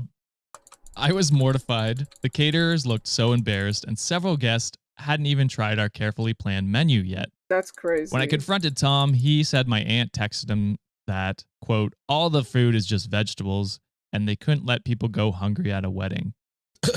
The pizza completely upstaged our expensive gourmet meal. People were taking photos and treating it like a joke. My mother-in-law posted on Facebook about how her son's wedding was saved by pizza because the bride tried to force everyone to eat rabbit food. Wow. I ended up crying in the bathroom, and my husband asked Tom and the cousins to leave. This caused a scene, and now half my family is calling us stuck up and saying we have ruined our own wedding by pushing our beliefs on everyone. What the fuck? They're saying we should have warned people about the vegan menu. They should have. So am I the asshole for not announcing the menu was vegan and getting upset about the pizza? Okay, I would say a small everybody sucks here for the simple reason that they should have indeed warned people. Just because you're afraid that they're going to be prejudiced doesn't mean that they can't be warned. And so you should have warned people, like, you know, veganism is not the norm. So people have the right to know that what they're eating is not going to have meat or whatever the fuck. But the brother and the family are bigger asshole because that is extremely disrespectful. And to not even try the food and act like, oh, it's just vegetable. No, like vegan food is way more than that. And it can taste delicious. And $15,000 on a caterer, bitch, I want that food. I want to taste it. I'm sure it was delicious too. And very filling. Because yes, you don't have to go hungry when you're vegan. So OP is only the asshole for not telling a family. But a family is worse. Because they were disrespectful, mean, and judgmental. That's my final judgment, at least for the moment. Prosecution, take it away. Ladies and gentlemen of the jury. Look. OP, well-intentioned. Just wanted to share what they love. Vegan food with their loved ones on their special day. Which I think is, which is great. And, you would hope that your friends and loved ones would be excited to share what you love on your big day. But True. Where you fall short is you tried to trick motherfuckers into eating some food. I feel like in any other story, we would be vehemently against you. Because, we very much don't like tricking people into eating food. We don't like when people put things in food, aka slugs. These could have been slugs for all they know. They had no idea what the menu was. So truly, I don't know. I think, you had the best of intentions. Do I love the way your family acted? No, of course not. That's terrible. That's awful.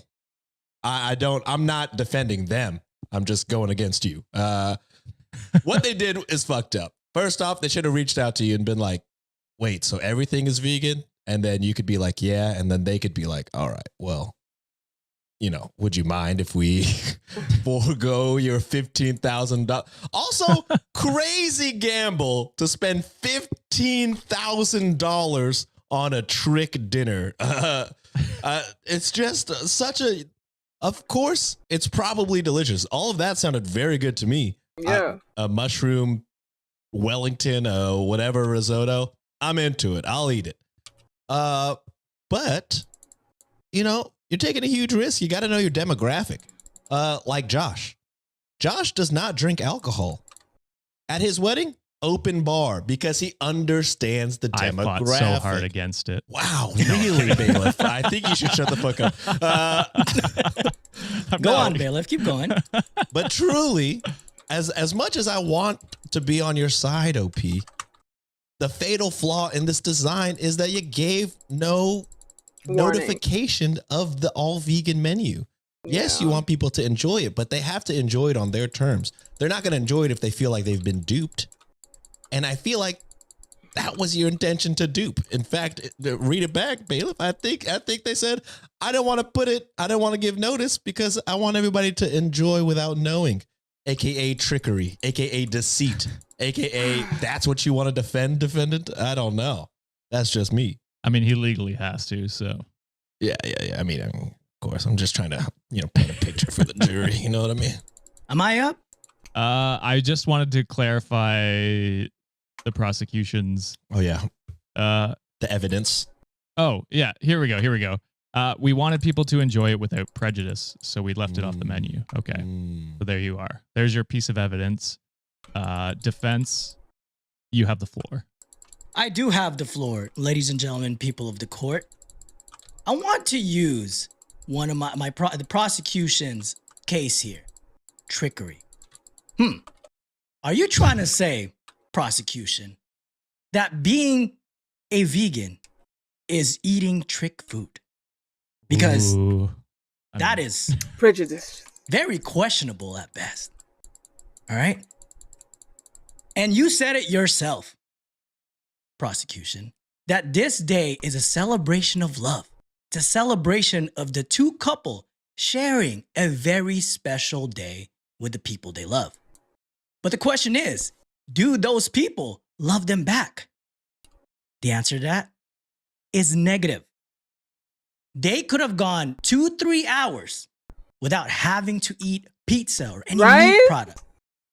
Just to one make the meal. day go by and celebrate the lovely couple. Or they could have also gone and ate beforehand or leave early to go eat afterwards. At the end of the day, the couple still served food. And I will say, most likely than not, when they sent invitations out, there might be some indication that, did they say there was a menu? Might have left it a little bit, but you know, food is food. Food is food. Okay, none of those people have allergies from presumably. And the fact that they reacted that way, distributed pizza and say real food is here, that is fucked up. And it kind of it ruined every single thing that the couple put together. These families are assholes. They did not deserve to see your celebration. They did not deserve to be in that celebration. And for that reason, OP, you're not the asshole. You provided, you gave them accommodation, you gave them, like food. It just happens the people that you invited and the family in your lives are a bunch of assholes and pretentious pricks. So for that reason, you are not the asshole, OP. All right. Counterpoint. Oh, okay. Counterpoint. Here we go. They could not go and get food before because they didn't know until the moment that it was all vegan. Could they have left early and gotten food? Yes, but then the wedding is ruined because no one's dancing because everyone left to get real food. Could they have waited 3 hours? Yes, but then also, how could they dance? They're so hungry and parched. I'll give you a break. Also, 3, I agree. Families are assholes, but that does not mean that OP is also not the asshole. And are you telling me that these fuckers have like such little freaking imagination or enough creativity in their brains that they cannot fathom that there are some things that you can eat vegetables? Oh, I agree with you. They're idiots. They're dumb. They're also assholes, but I'm not defending them. I do like how you're both prosecuting the guest right now. Yeah. Because they deserve to be prosecuted. I agree, but that doesn't mean OP is innocent. They caused the damage to themselves. So I think this is a everybody is the asshole case. And these are true also feelings? I do want to say I do not think vegan. At the very beginning I said I'd eat all that food.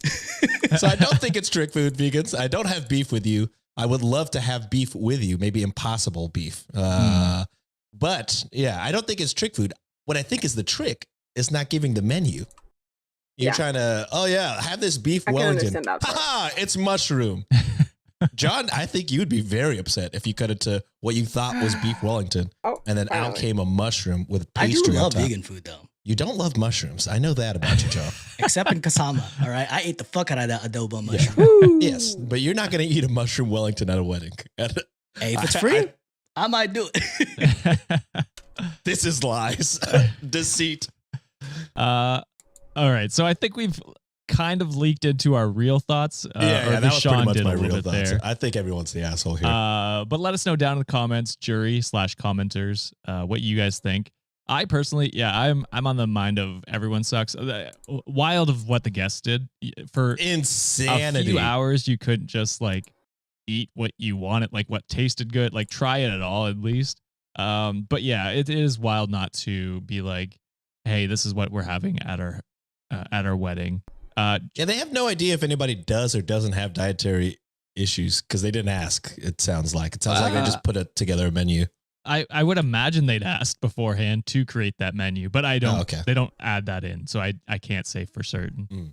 To me, it sucks. It's hard for me to say like everyone sucks in this scenario because if it's like family or at least someone I think they're close with, the fact that they've been vegan for like several years already, They should have known that, hey, most likely this is going to be a vegan event. Right, but not even like it is on you as the host to be like, hey, this is what we're having. Just so that the idiots that refuse to have it, even though it's just fucking vegetables, can be like, all right, I'll eat beforehand, or I'll bring like a granola bar or something like that. You know what I mean? Like, or have a kids meal option. Or yeah, kids meal option. True. Nuggets, that's what you get. Yeah. Which I would love. I would have been more like sympathetic. I would have been more on your case had the family not acted that way, to be honest. Yeah. No, I'm with you. It's just they're more the asshole. We're just asking who's the asshole. Yeah. Or we're just asking if OP is the asshole, not who is the singular asshole. I think everyone sucks. I think everyone's terrible here. I think the guests are the worst because the guests are worse for sure. Like, sit the fuck down and behave for 4 hours. To make an announcement and say, here's the real food. Yeah. That's and then to make Facebook posts being like, oh my God, the wedding was saved due to pizza. If you don't shut your bitch ass up, I spent $15,000. You need to fucking, I'm with you. I'm with you. Yeah. It's like they're the devil and she is just the asshole. Like inconsiderate for not adding it to the invites. You know what I mean? Yeah, like that's the difference. It's like these people are terrible, and to avoid it all, she should have just said put it on the menu. That's it. And she probably would have saved herself thousands of dollars, or just could have eloped. Uninvite all of the that could have been a good way to uninvite all the people that don't want to share. Just have a checkbox. Are you okay with vegan food? Check yes for yes, and then if anyone that checks no, just, all right, invitation rescinded. Actually, that might make you an asshole as well, but it's funnier that way. It is funnier that way, and money saved. True. Yeah, that 15,000 could have been a honeymoon somewhere, man. God, shit. Yeah. I would love 15,000. I still haven't been on my goddamn honeymoon. You're going soon, though. Soon? Yeah, soon. Sometime next year. Also, I'm just throwing it out there. John, Josh, I may be going to Japan for New Year's 2026. Okay, yeah. Y'all should come. Okay. I will. Say less. I'm going there in 2 months, buddy, so I'm down to go back. Come with. It's so much further for me, but I will think about it. What you do is you come here, sleep over for a night, and then let's rock together. Then we should all go. Don't tell me what a good time. Fuck it. Josh, let's go. You and the wives can go somewhere else during the wrestling event. Oh, yeah, absolutely. And then, oh, not even a question. No, maybe. We'll see. I've never actually been to a wrestling event, so I don't know how it would be. Dude, it's fun. All right. Let's move into the third case today, boys. What time is it? It's 3. Bro, this freaking mission took forever. I gotta take a break, and then I gotta get ready for tonight. I'm gonna come back later for a get ready with me stream. I was not expecting this stream to end at 3 freaking p.m., but it's gonna have to end now because I gotta go. Get ready, take a shower, eat, and then come back for my get ready with me, where we're gonna continue the Stephanie Sue true crime story about the Boston cops who frame an innocent woman for the murder of her boyfriend. All right. Bye-bye.